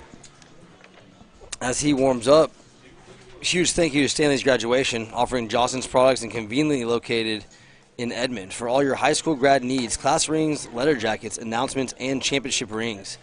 Celebrating moments that matter, Stanley's Graduation Services. Call or text them at 405-607-4343 or visit at jostens.com. Also, Charger Tennis has been on absolute fire. Coach Ferguson's ladies are coming off a pair of first-place finishes at major tournaments, the Edmund Memorial and 5A East-West Showdowns. Coach Bischoff's men continue to rise up, splitting a duel at Edmund Memorial 2-2 and placing 4th the 5A East-West. The boys placed 6th at Ada, and the girls' tournament did not finish due to weather. But up next for both squads is a road trip to Booker T on Wednesday. Leading off for the Chargers in the bottom of the 5th, center fielder Trip Thomas. Tripp's hitting 409 on the year, but has 2 flyouts, 2 big infield flyouts today, one in foul territory and one to the shortstop. That's what I Lays did down a last bunt. year. He can do it. Third base, and he's going to be safe. Yep. Good bunt for a hit. Coach Seymour talking about that earlier today. That is just ideal for a guy that can run leadoff position in an inning. Spark plug, you get safe. You got your leadoff guy on. Now you have the heart of your order up to hit. Shortstop Whit Thomas with a triple and a strikeout looking. Last at bat started off with what he thought was a fly out and never got his real head back around it. He makes adjustments. Kid's going to be fine here. Looked Good first right pitch on there the from corner. Dunn. That was a good first pitch.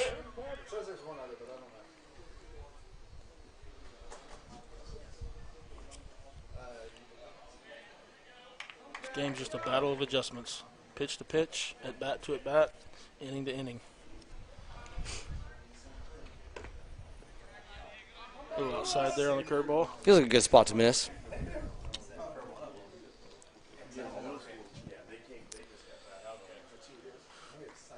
Really like to see a little bit of a couple insurance runs here.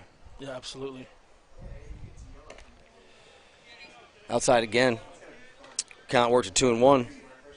got a good start. Looking for Tripp to start moving his feet here in a little bit. See if we can't get him down to second. Maybe, I mean, you know. That has to be 3 outside in a row. Idea to, they could have gone back-to-back bunts right there. Moved them over. You got a 3-1 count here? Yep. Good swing coming. Good swing coming. I feel like you might get one head out there. Nope. Oh. Hit. Had he tried to go to second, we would have had runners on first and second Yes. base. Hit just soft enough not to let that be a possibility. Tripp had a good jump. He's fast. Yep. But move the runner over, but Witt is out on the fielder's choice. Yeah. He might not be happy about it because he didn't feel like he hit it that well, but you know what? It was what your team needed in the moment. You know, get the guy over to second base. He did his job. He executed, and now we have a chance to get another run in and get that insurance run back with 2 swings from 2 good hitters. Sorry, I misspoke earlier. Tripp Thomas had his fly out to short. Was his other fly out? Excuse me. Isaac Beeson's was to first. He wanted it. And he falls behind 0-2. It's okay. All it takes is 1 swing for Isaac. Isaac has a single and a pop fly in foul territory.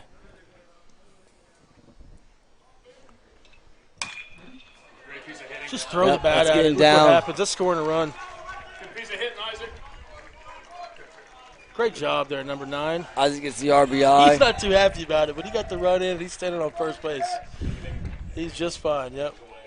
Yeah, that ball had to be 6 inches off the plate because all he did is throw the hands, throw the barrel, and that thing line drive to right field in a good spot for the Chargers. There's one of your insurance runs. Lead back up to 5. You know, all you can ask is just to answer it, right? I know what you're about to say there, and yes, that lets a little bit of air out of the tires there for Weatherford because they're like, oh, we got to run back in it a little bit, and then, you know what, bang. Gave it right back up. So, yeah, I mean, that's a big-time important run right there for the Chargers. I'd love to see a second extra base hit for Jackson here. Yeah, we would be working on who our player of the game is going to be. Instead, I think he's going to Gotta hit into a hurry. double play. Yep. But the Chargers get one back. I think he got that one off the cap a little bit.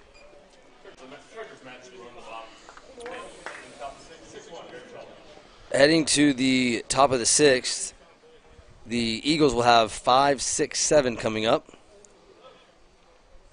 You know, if you can move through that part of the order, obviously 3 up, 3 down is always good, but especially good if that happens at the top of the 6th, leaving the bottom of the order for the top of the 7th. Yeah, absolutely. And, you know, I don't think people are going to look at the score and say, oh, it's 6-1. That insurance run right there is so important when it comes to Matthew walking back out there to the bump and just having that insurance of a 5-run lead again. You know, because it takes a lot for them to get that score back to get to be a ball game. And it does. That run right there means a lot for him to go out there and just fill up the zone. It's just a testament to what Matthew's been able to do today when getting in trouble, right? Every inning I'm marking off more and more left on base, right? The Eagles have left 8 on base in that's this our game. guy right there so far. He's been fantastic. Yeah. To strand 8 out there is really well done. Yeah, absolutely. And, you know, the defense has played really well. It's another key to victory.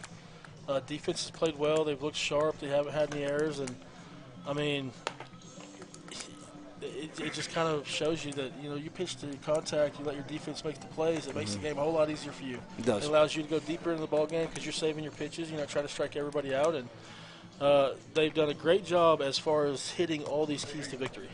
First inning, the strung hits together. Defense played well. We filled up the zone. Well, and it would put them in such a good spot. You know, end of the week is Community Christian. They're a 4A opponent. They're not a district opponent, right? Yep. You have, if Cal State is able to finish this game off, you have plenty of arms for your district game tomorrow at Weatherford. Yep. And then you go into next week, a week from today, Clinton here and then at Clinton for your last 2 district games, and you're in a really good spot pitching-wise. Well, if they can go Matthew here, that'll save Grady and Isaac for tomorrow. And then those 3 guys won't pitch again until next Monday, Tuesday. Right, exactly. Like I said. And then if you can get through 2 district games with 3 pitchers, you're in really good shape. because that leaves everybody else for the rest of the week. Right.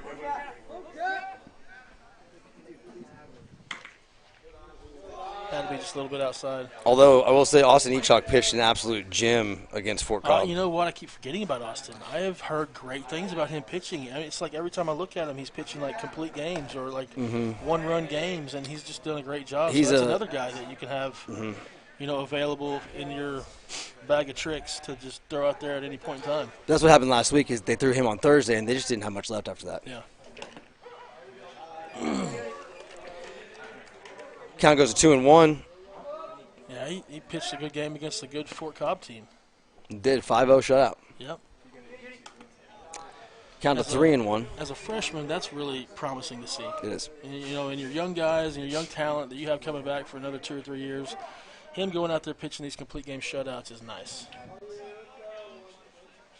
I do believe this kid had a line drive base hit to right field the first inning. He did. First, he had a single and a strikeout. Hasn't done much since, but it was a good piece of hitting then. I think we're attacking here, 3-2. He had him, Kalsic had pitcher-on-pitcher duel, made him look a little bit silly last time up, and that strikeout. It was well done. Well, let's do it again here.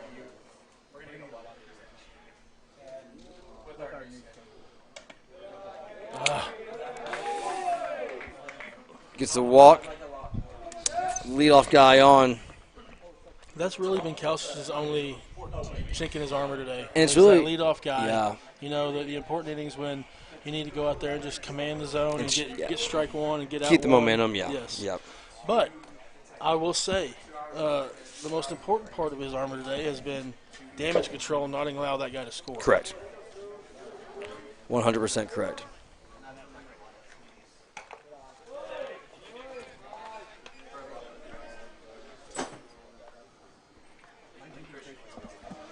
I mean, honestly, 6th inning, down 5 runs. I cannot see them stealing at all. There's no point in it. You start stealing when that run matters. Right. And down 5 runs, that run doesn't matter. I unfortunately have learned that through years of coaching, that you don't steal in the wrong situations. Good pitch there. Back to 2-1. Might be your fastest guy and the guy that can steal bases 95% of the time, but that one time you don't need him to and he does, he's going to get thrown out. That is such an aggressive move. That is so good. You know, it's fun. Sports just work out that way, right? When you do the right things, it usually works out for you. When you make that play that you're not supposed to, it usually doesn't. Our coaching staff always talks about it being sports being, I don't know what the word is, karmic or karmaic, right? I'm not sure which one. I think they're both technically correct, but regardless, it's just how it works, right? You do the right things, it's going to turn around for you. You try to be, like you said, overly aggressive, not going to. Especially in this case, they didn't steal him. Now it works out for them. They have 2 on, no out. Yep. A big moment of the game, I think this is going to be Mickey's second visit. Looks like Austin or Grady's going to go into this game. Maybe Niver. Looks like Niver might be going in. Maybe. And they're making a switch that. Going to Austin. I've been wanting to see this kid pitch. Put Max out in right field. Niver's going to get a glove switch to put him at second base.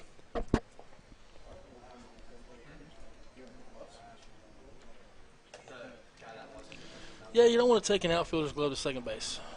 That's not ideal. Oh. I have not seen him pitch. Austin's got some pop. He's got some pop. That looked really nice.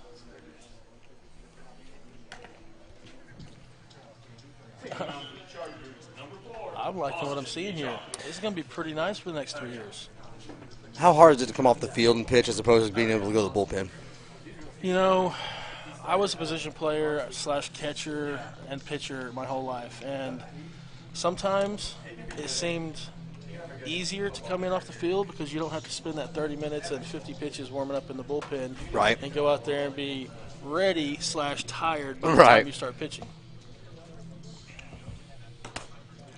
So these kids have been throwing the ball around the whole game and have been out here playing. They're warmed up. Their blood's flowing. They should be good to go.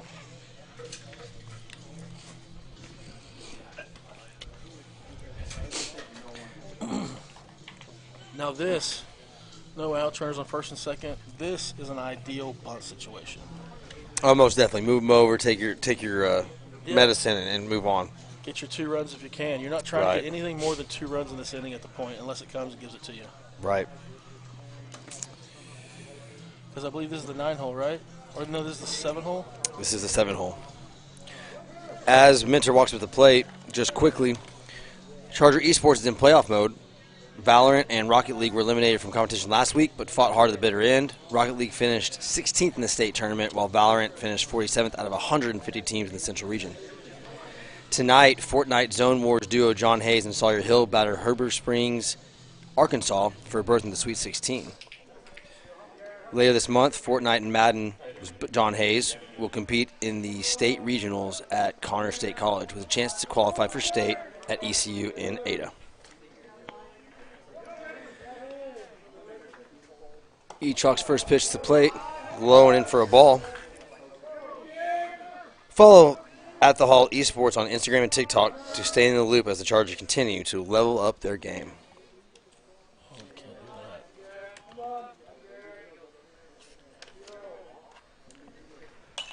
Oh, come on. Come on. Stay in. Yes, sir. That's a huge out right Echok there. induces a foul ground out to Now- older Echok. I'm going to ask you, just because, I mean, I've coached this sport a long time. I don't, maybe it's not so much of a question as I don't understand why you don't bunt in that situation. Because now you got an out, runners at first and second, and you can score 1 on a base hit instead of 2. So maybe a missed opportunity there by Weatherford. You know, as I said with President Petro last week, I'm a baseball fan. I'd like to think I know the game decently. Obviously not to the extent that he or you do, but that's one of those things, even at my level, my dad would have been losing his mind if we're watching our favorite team and didn't bunt over. Listen, our defense at this point is trying to get the out. We're not going to try to get cute with it and try to get the out at third base. Right. We didn't even have the wheel play on. Right. And so we're coming in, fielding the ball, getting our out right there. So we're basically giving you an opportunity to get runners at second and third with 1 out. And now you've got them still at first and second with a pop, foul, fly ball. Right.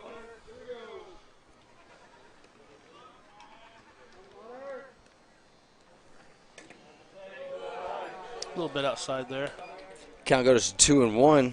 Are you going to make your way down to Norman for any baseball action this weekend? Do you have a chance? No, my daughters have softball tournaments. And so we'll be busy on the yard, but not that one. I knew the answer to that, but I had to ask anyway. Yep. Our weekends are pretty much filled with the yellow ball. Echok ready to bring it home. High for ball 3. Something kind of cool that OU's doing this week. They moved the spring game, which is usually around 2:30. They moved it up to noon. They have a baseball game against Missouri at home at 3:30 and a softball game, I can't remember the opponent, at home at 7. Kind of a cool deal. They call it the Sooner Saturday. Absolutely. We go watch both of them. I think I'm going to be watching all 3, to be honest with you. Yeah, my daughter loves both of them. Love watching OU softball, and so they got a few freshmen on that softball team that are incredible. She's going to break the record. Kendall Wells, freshman, true freshman catcher. Last time I looked, she had like 26, 27. She might have. She's 30 above now. 30. Yeah, it's crazy. I mean, if I miss a week of looking, she's got 5 more. What a way to come back That's huge. in that moment. Work the count full, get a strikeout swinging. Yeah, that's Really huge. good stuff there. Ben Tucker, center fielder, comes up 9-hole. He has reached on a fielder's choice and walked. They got another freshman named Alyssa Thompson. I think that's her name. Came from Pensacola. She's a pitcher, and she had 15 or 16 home runs too. Just a little cross up right there, I think. He's gonna go talk to him, or maybe he's giving the pitches at second base, and so we need to switch up the signs a little bit. That's usually what a catcher's coming out there to talk to him about. I'm gonna guess the runner at second was tipping the pitches. Well, Hendrick noticed that, which is a veteran move. really good job. Yep. Told him to go switch it up. Or we're going to go to second sign or third sign or whatever it is. Nothing to worry about with the runner. Just worry about your batter here. Really good piece of hitting. It's going to bring one home. Got him. Got him at third. Got him. Wow, Great relay. what a relay. Great relay, and that saves a run, and a very important run, might I add. Wait, did that run score before he got thrown out at third? It did, yes.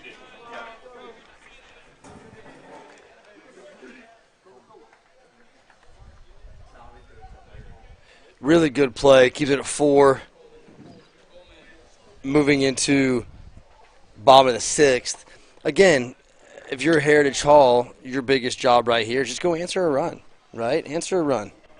I mean, yeah, answering is always nice. You don't have to, obviously. You don't have to, but yes, that's always going to be a key to having a little more insurance and security out there when Austin takes the mound again. Well, it's just, for me, from a game that's all about your it's now 10 left on base, excuse me, for Weatherford. All about shifts of momentum, right? If you're able to just, they don't feel that call, maybe they think it was wrong. They're like, oh, we had him on the ropes, right? You come and just put a run right back on. You're like, good try, but. Yep. Now I'm gonna ask you, how important was that not bunting? Oh, absolutely massive. I mean, I'll tell you what. Though, Well, because if you had bunted, that man's not at third; he's at home. Yeah. Yeah, and then you're still in the inning right now. Just scored 2 runs and the runner's on first. Well, you would have scored a third, right? No, because it would have been runners at second and third. And scored the third, yeah. And then scored those 2. Yeah. But I tell you one thing I liked right there. Did anybody happen to see the layout by Niver at second base? Phenomenal effort. That was as far stretched as a infielder could get. I borderline thought he caught it just because of how much effort he put into it. I thought he caught it too because I lost sight of the ball going to the outfield. But, I mean, that was as much effort as a player could put out. If you're Weatherford here and Dunn gets in any type of trouble. No. Okay, so I didn't think so. No, they got at this point, down 4 going in the last inning. After this one, they've got to stay pitching for tomorrow. Yep. I mean, I guess you could try to just keep it to 4 if you think your offense can score 4. But I would probably leave my guy out there who's done pretty well since the first inning. He has. I'd probably let him try to finish this one out. And then if you happen to score 4, then you think about going to another pitcher. Grady Murray up to bat for the Chargers, 6-hole. He has an RBI on a sacrifice grounder and a fly out to center field. And that's, I say that. I don't know how many they could have 12 arms down there. And so maybe yes. But if you're in a situation where, like us, where we're trying to save arms as much as possible, then you'd probably leave this guy out. How many pitches can Austin throw today and pitch later this week? 35 pitches is just 1 day's rest. Okay. I mean, he's probably at 15 right now, so he'd be fine. Ooh. Oh, don't try to catch that, Mickey. Yeah, so 50 pitches is 2 days rest. I don't see him getting above that. So tomorrow he would rest Wednesday and then have Thursday to go. Okay. But, yeah, the pitch counts are pretty good. 75 is 3 days, and then 100 is 4 days. Or up to 100. Over 100 is 5 days. Okay. I want your guys hitting that. Not in high school baseball. You play as many games as you play. No, you don't. Count even at 2-2? I tried really hard throughout my years of coaching here to not let a kid get over 100 pitches. In 12 years, I think I did it maybe 10 times. We had some of those guys that were just horses that could go out there and just go the distance. Juiced it a few times. Don't know if we ever got to Jackson with that. Because, yeah. Oh, I thought that was getting through. I did too. Brigham's probably gone out a few times. Roman did. Jackson, guy that's going to be a first-round draft pick. You don't really want to risk his future. I'm not saying that we were risking futures of anybody else, but 100 pitches is a lot, so we try not to do it. Andrew Golden steps up. He has a double and has flied out to left today. As you said, Dunn for the Eagles has really been solid since the first inning. He's made some adjustments, and he's really buckle down a little bit. That was, he was sitting on one pitch. That's what we call dead red. Yep. Sitting on fastball only. If it's there, you're tattooing it. He was on that. Yep, but just a little early. Yep. The hard foul ball brings the count to 0-1. Sometimes it's hard to keep that inside fastball fair. Only way you can do it is if you're in the front of the box.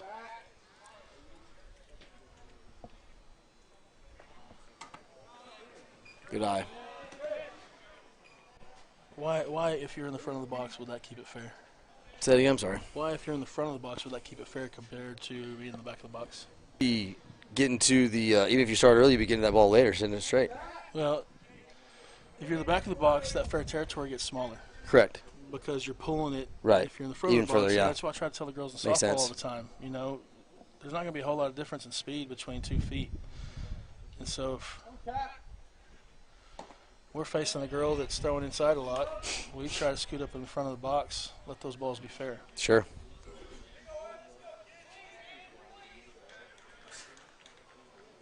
My thought was Same thing with bunting especially. My thought was the physics of it, right?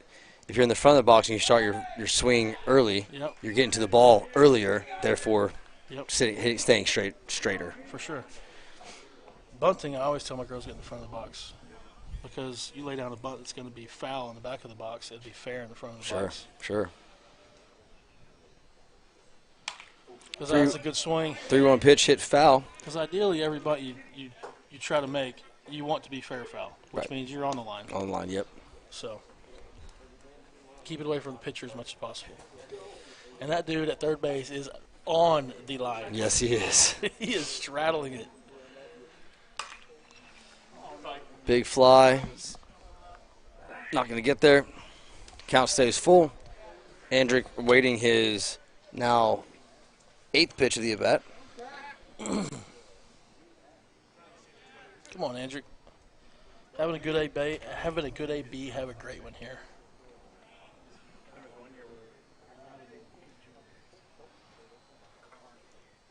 Yeah. There it is. Yeah, it's right at him, but that's a well-hit ball, man. Really well hit Don't ball. change a thing. Really well hit ball. I mean, he has been hitting the ball well today.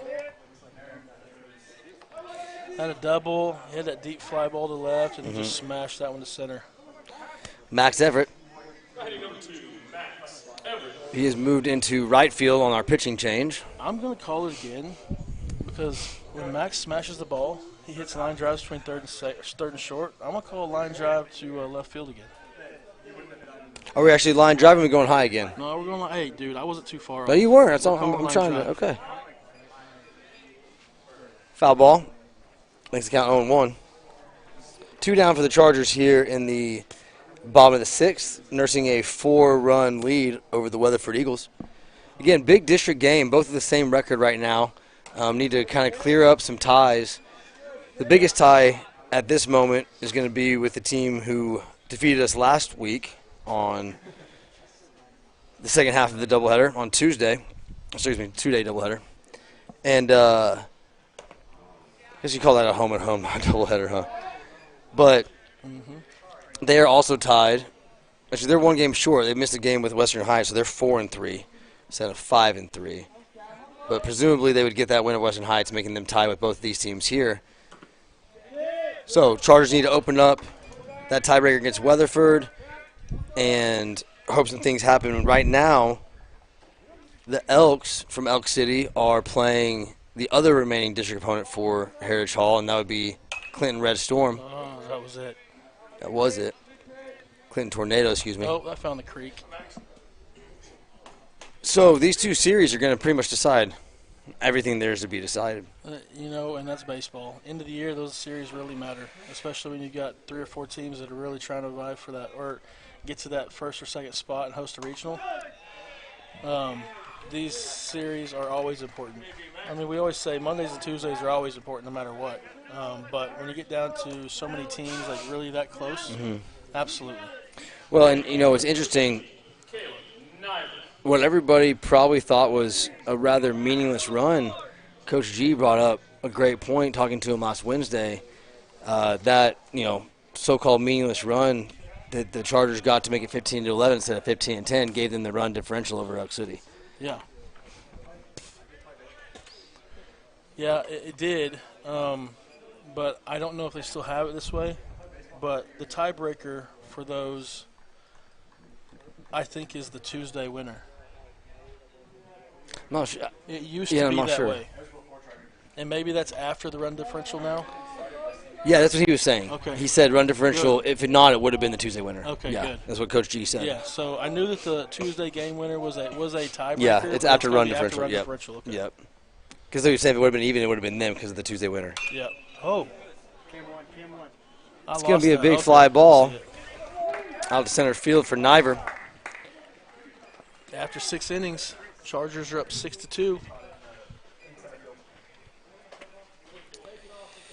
Heading to the top of the seventh. Chargers lead 6-2. Coming up in the top of the 7th, you're going to have the top of the lineup, King, Scott, and Clift. We are combined, let's see here, combined 1 for 8 for the top of the lineup. Pretty good pitching performance. Absolutely. This is, all innings are important, but this one, we've said it, 5th inning's important, 6th inning's important. Close the door right here, you get a ball game. You win it. So, 10 so far, 10 left on base for the Eagles. It'd be nice to just make that number stay there because we just went 3 up, 3 down. yeah. Yeah. Of course, I don't want them to, but I don't care if they score 3 runs as long as we get out of here with a win. I'm going to go up 3 down here and just shut the door. It'll be great for Austin. It'll be great for the Chargers.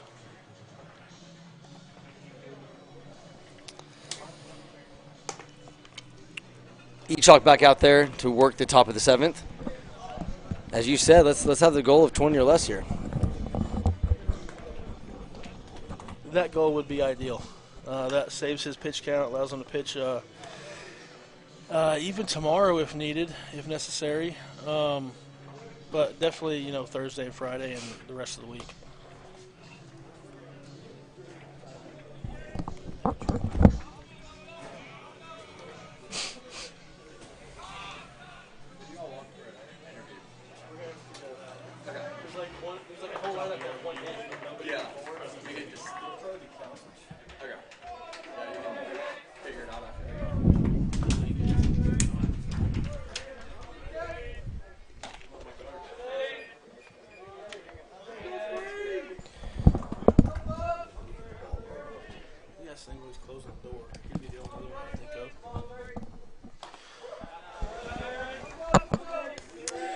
Count evens to 1-1 for Echok as he faces King.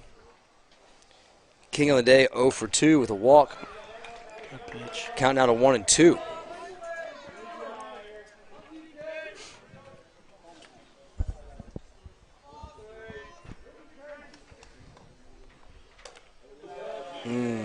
It's a really good 1-2 pitch. Solid miss.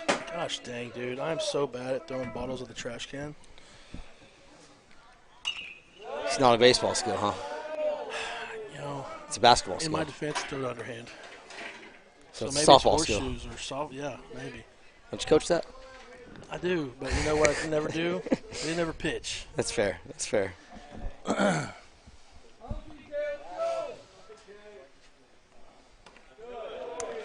Just letting that elbow drop a little bit. Outside Back on for ball top 3. here. Yep, outside for ball 3 there.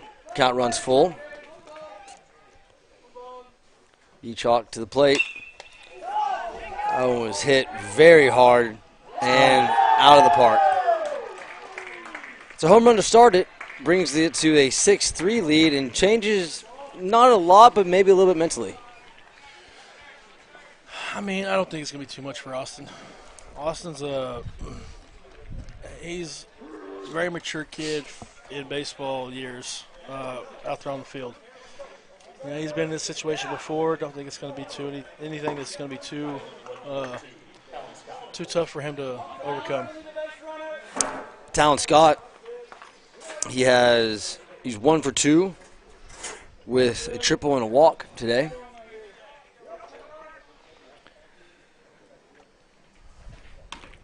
Chalk starts off with a strike. Came right at him there.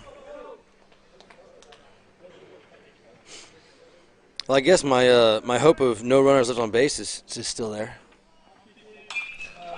Not necessarily. He touched the bases. Nice. Oh, that hit his face. Missed the dig. The ball comes up, hits Murray in the sunglasses. Man, I thought he dug that. Throws a little bit low from Echok at third.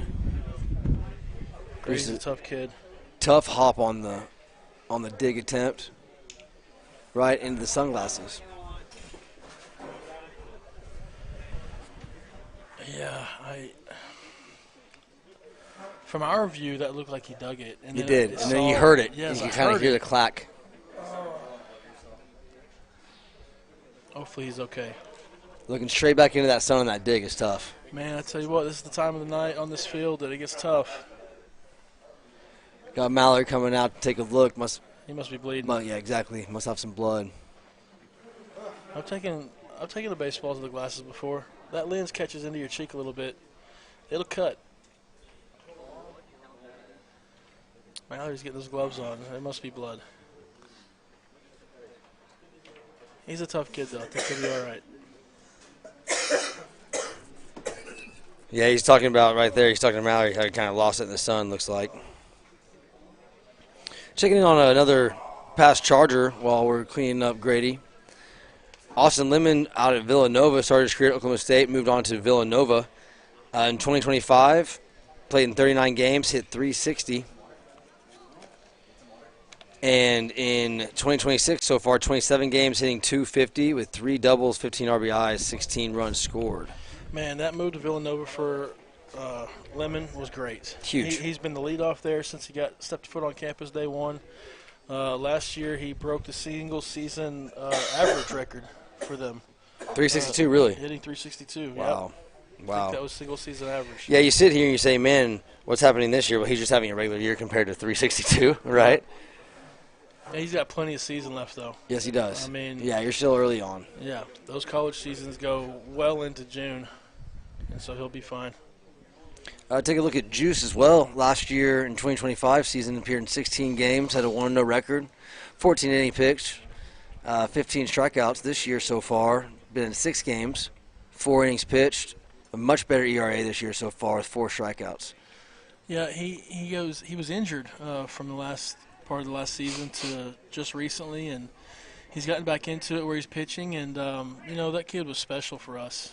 He was that one that he pitched day one. We gave him under 75 pitches. He pitched the regional championship 2 days later, and he's just not only with the ball in his hand on the mound, you know what type of force he was at the plate. Oh, absolutely. I mean, he could lose the ball out of the yard at any given pitch, and he was just one of those kids that didn't play a lot for us as a freshman, but from sophomore year on, he was our guy, and he really did a job, and he was exciting to watch play baseball.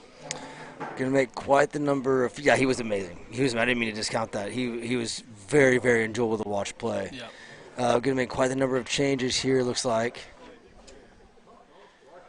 I think Tripp's going to make his way to third base, which is probably going to move Andrick to first and Jackson Echok to catcher. Yeah. And we moved Sullivan, one of the Sullivans, Grant, looks like. Rhett, left-handed. Must have his number wrong. 22 says Grant here. So it must be. Well, Rhett is left-handed. Okay. I'll be right there. Both their last names are Sullivan. So. Yeah. We might just have it wrong on our roster here. Either way, there's a Sullivan out there.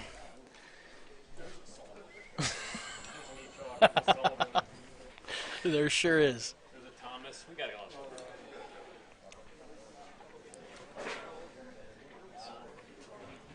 And no, he's not a family member, so no, I should not know it better. That must have cut his eye a little more than I thought. Yeah. I like that Shane hasn't moved.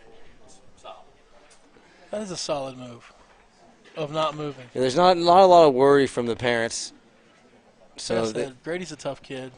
They're veteran parents. They know how this game goes. a lot of action there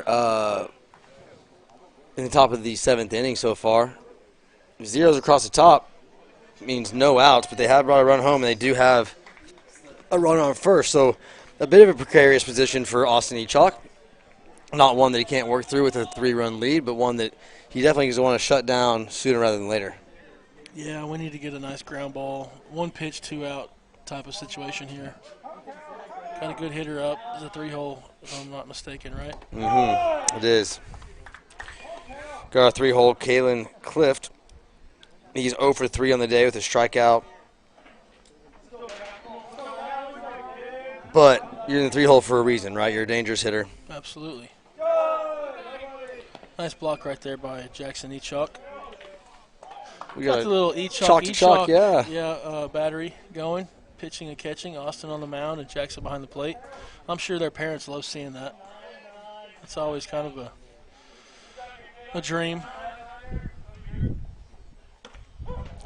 Way to come back. I've actually had my daughters. Good strike there. You know, we're not at the high school level yet with both of them, but I've had that battery connection before with my oldest pitching and my youngest catching before. Pretty cool deal. It is cool. It's fun to watch. Nerve-wracking, but it's fun. Count to 3-1, and we're in a moment here where it's starting to get a little bit tense. You bring the tying run to the plate. You might be tense. We'll be just fine. There we go. All it takes is that first out, and then they all just sort of fall into place. Get this one here, Austin.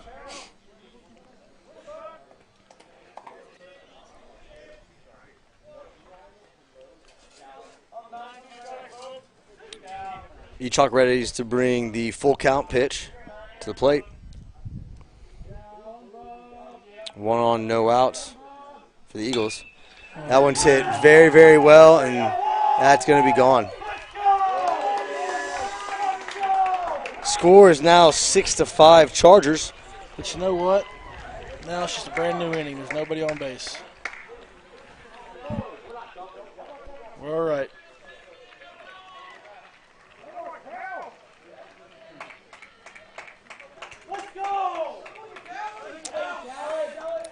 Top of the 7th, the Eagles have a single and 2 home runs. Those home runs, the bread on the sandwich there. Never heard that one. Never heard that. I don't know how I feel about it. You know what? If it didn't happen to us, I would have loved it. Yeah. Yeah, I don't know how I feel about the thing we just said. But, hey, you know, like you said, new ball game, 6-5, still in the lead. I mean, I guess hurt a little bit. Really, so far, nobody hurt. I had a college coach that we were in the same situation as Weatherford. Down 4 or 5 runs. We scored 1, then we hit a 2-run bomb, and we still ended up losing. My coach afterwards was mad at the hitter for hitting a home run. And everybody's like, what are you talking about? He goes, killed the momentum. Yeah. You got to start all over. Yeah. It was like, I mean, I get it now as a coach. I understand it. Maybe I'm just being optimistic about it. But at the time, I was like, dude, you're mad for a guy hitting a home run. Right. But I see it, you know. You got to start all over. Well, yeah, now we're up 0-2 in the count. Yeah. Again, we're looking for that first out. Price is over 3 on the day. Oh, finish that. That was a good pitch to miss. Count out of 1 and 2. You know, and if you can get through Price, the cleanup hitter. I know he's 0 for 3, but he's your cleanup hitter for a reason. Just got like, him. At a baby. There it is. Beautiful. Well done. So come back right there and bow your neck. That's a big thing. That's a big deal right there for a freshman. It is. Just gave up 2 home runs, made the game a 1-run ball game. He came right back and dialed it up for a strikeout. Grayson Dunn now to the plate. He's gone the whole way at pitcher for the Eagles. I love this from Austin. I'm seeing some good things out of him right now. He's kind of run. Those 2 home runs didn't bother the kid. Right. Dunn's kind of run the gamut at hitting. He's got a strikeout, he's got a walk, and he's got a single. The whole experience there. Yep. 1-1 is the count. You know, I've noticed about Dunn. He's taking bat on shoulder first pitch all day. Yep. Yeah, some guys like to see that first pitch. Myself, I was always trying to swing at that first pitch fastball. probably got me into more trouble than not most of the time. But I didn't like to get into those curveball situations. I didn't play long enough for it really to matter what they're throwing. There we go. Didn't play long enough for to understand the situational hitting. Oh, just for it to matter what they were throwing. They were just throwing at the plate. Oh, buddy, that's a huge strikeout. Massive strikeout. Massive strikeout. And I love seeing that out of him. 2 home runs, come back, strikeout, strikeout. Yes. Man, I mean, he wasn't scared at all. He didn't jump back in there and, ball, ball, ball. He said, here I am. I'm throwing it at you. You're going to have to beat me. And that's the one-on-one battle in a game of baseball. That's a team sport that I love so much. Cooper Bryant up to bat, 6-hole, third baseman. He is the one, if he puts it on the ground, that did not hit him. Nope, he tried, though. If he puts one on the ground, he's going to be hard to get out at first. He's the one that outran it earlier. They might not want to be so deep. I want to yell he's got wheels right now, but I can't do that. No, but he definitely does. Keep going at him. We're good. Nothing hurt here. Counts 2-0. You're one pitch away from getting us to the dub. Yep, stay locked in. Good comeback pitch. Not Witt, but Trips over there give him some good energy from third base. That's backing up your player. That's good stuff. Count the 2-1. Each took the pitch. Should be a big fly ball. And it is. Now, I hate to say this, but I said before that inning started, I don't care if they score 3 as long as we win. I did not mean for it to get to that point. Maybe I do need to know better than that. But you know what? We ended up with a W, and it was a well-fought battle from both sides. So Chargers ended up pulling this one out with a 6-5 victory. The Sullivan in center field with the game-winning catch. The Sullivan. Really good job by Austin to, like you said, rear back and say, hey, you know what? Well done. You got as close as you're going to get, and we're going to go ahead and shut the door. You don't get that much out of freshmen, honestly. I mean, that could have been a real meltdown moment, and he stepped back up there like it never happened and said, here I am challenging you up. Good luck. And I love seeing that out of that kid. No, it was well done. The Chargers moved to 14-7, 6-3 in district, while the Weatherford Eagles fall to 12-9, 5-4 in district. Again, huge district win there. Need to go and get the Tuesday game in Weatherford to make sure that we are doing all we can to keep the tiebreaker against the Elk City Elks. Do our player of the game. Where's that lead?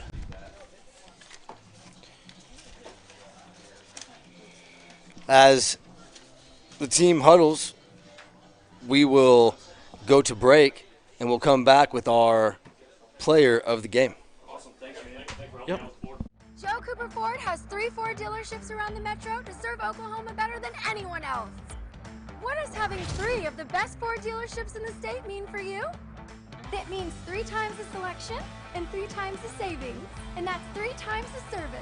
And Joe guarantees to beat any price in Oklahoma by $500, or he'll give you $10,000. That's why Joe beats the competition 3-1. I love you, Oklahoma. The elite always work to get better. So every day, we dedicate ourselves to being the best orthopedic surgeons in the country, committed to helping you be your best. No matter where you are or the obstacles you face, we never give up, because it's too important to you and the communities we serve. And for that reason, Saints march on. Didn't seem like he had 7 walks. Joe Cooper Ford has 3 Ford dealerships around the metro to serve Oklahoma better than anyone else. What does having 3 of the best Ford dealerships in the state mean for you? It means 3 times the selection and 3 times the savings, and that's 3 times the service. And Joe guarantees to beat any price in Oklahoma by $500, or he'll give you $10,000. That's why Joe beats the competition 3-1. I love you, Oklahoma. The elite always work to get better. So every day, we dedicate ourselves to being the best orthopedic surgeons in the country, committed to helping you be your best. No matter where you are or the obstacles you face, we never give up, because it's too important to you and the communities we serve. And for that reason, Saints march on.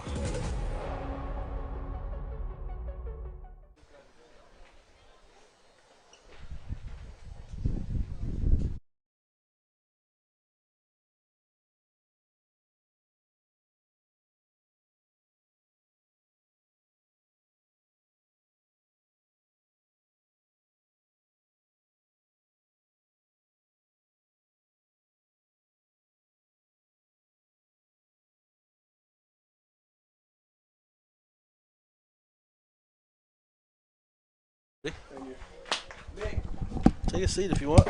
Pull one up right behind you.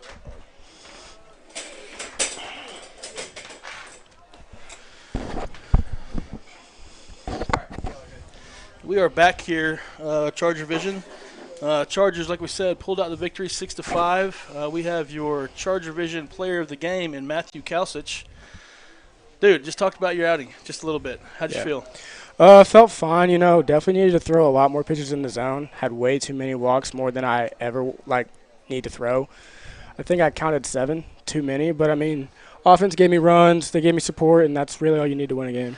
You're right. We talked about it up here in the booth. The first inning, you left a guy on base, you struck 2 guys out, had no hits. Your offense goes out there, and they give you 4 runs in the first inning. Just provides a little bit of insurance and security for you to go back out there. I was telling Sully throughout the game, the only thing that showed a little chink in your armor was maybe not getting that first batter out. But the best part about what you showed today was how much it did not affect you. You went through a lot of damage control. You kept guys from scoring. You left them on base. I think they had, was it 12, 10 runners left on base? That's excellent. Really liked what we saw up here in the box. How about your offense and what they were able to provide for you today? I'm always going to trust my offense. I feel like they're one of the best hitting teams in the state. Whenever they're hot, and they're not going to get out a lot. So, I just have to know whenever I'm pitching that I'm always going to have runs. I just need to go back them up when I'm on the mound. Absolutely, and you did a great job of that, kid. And I'll say it again.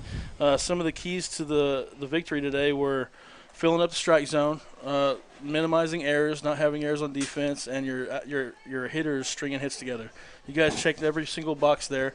And I know as a pitcher, because I was a pitcher, that going out there and understanding and knowing that you have a good defense behind you always helps you in the situation.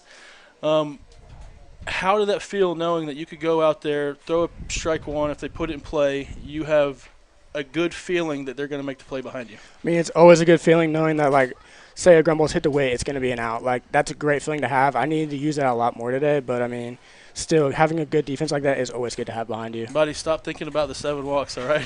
What you did was more important, and that was damage control. That was keeping guys from getting to home, okay? So that was a fantastic job by you. You did a really good job for your team in extending your innings and trying to get deeper into the ball game, so you guys have pitching more left for tomorrow and pitching for the rest of the week. That's ideal for you guys right now, and I think that, you guys are just one game closer to hosting a regional, which is the most important thing at the end of the season, right? Yep. So fantastic job from you. Overall, tell us how you feel about the season and tell us how you feel about what we're going to be doing moving forward. Feeling great. We dropped a couple we probably shouldn't have, but, we know how good we can be, especially when we get hot on with the bats, And as pitchers, we got to know that whenever they're hot, we're going to win every game as long as we throw strikes. So, coming up, we have another game at Weatherford tomorrow, and then next week we need to sweep Clinton for the districts, and then we should be good. Well, I think you guys are on pace for, 10 to 12 runs per game, and you only give up 5 or less, and so that's a pretty good combination of success right there. You guys continue that moving forward. You go out there and you continue doing your job every Monday or every time you get to pitch, and just giving your team a chance to win every day. Yes, sir. Okay, proud of you. Did a Thank great you. job, my friend. Good job.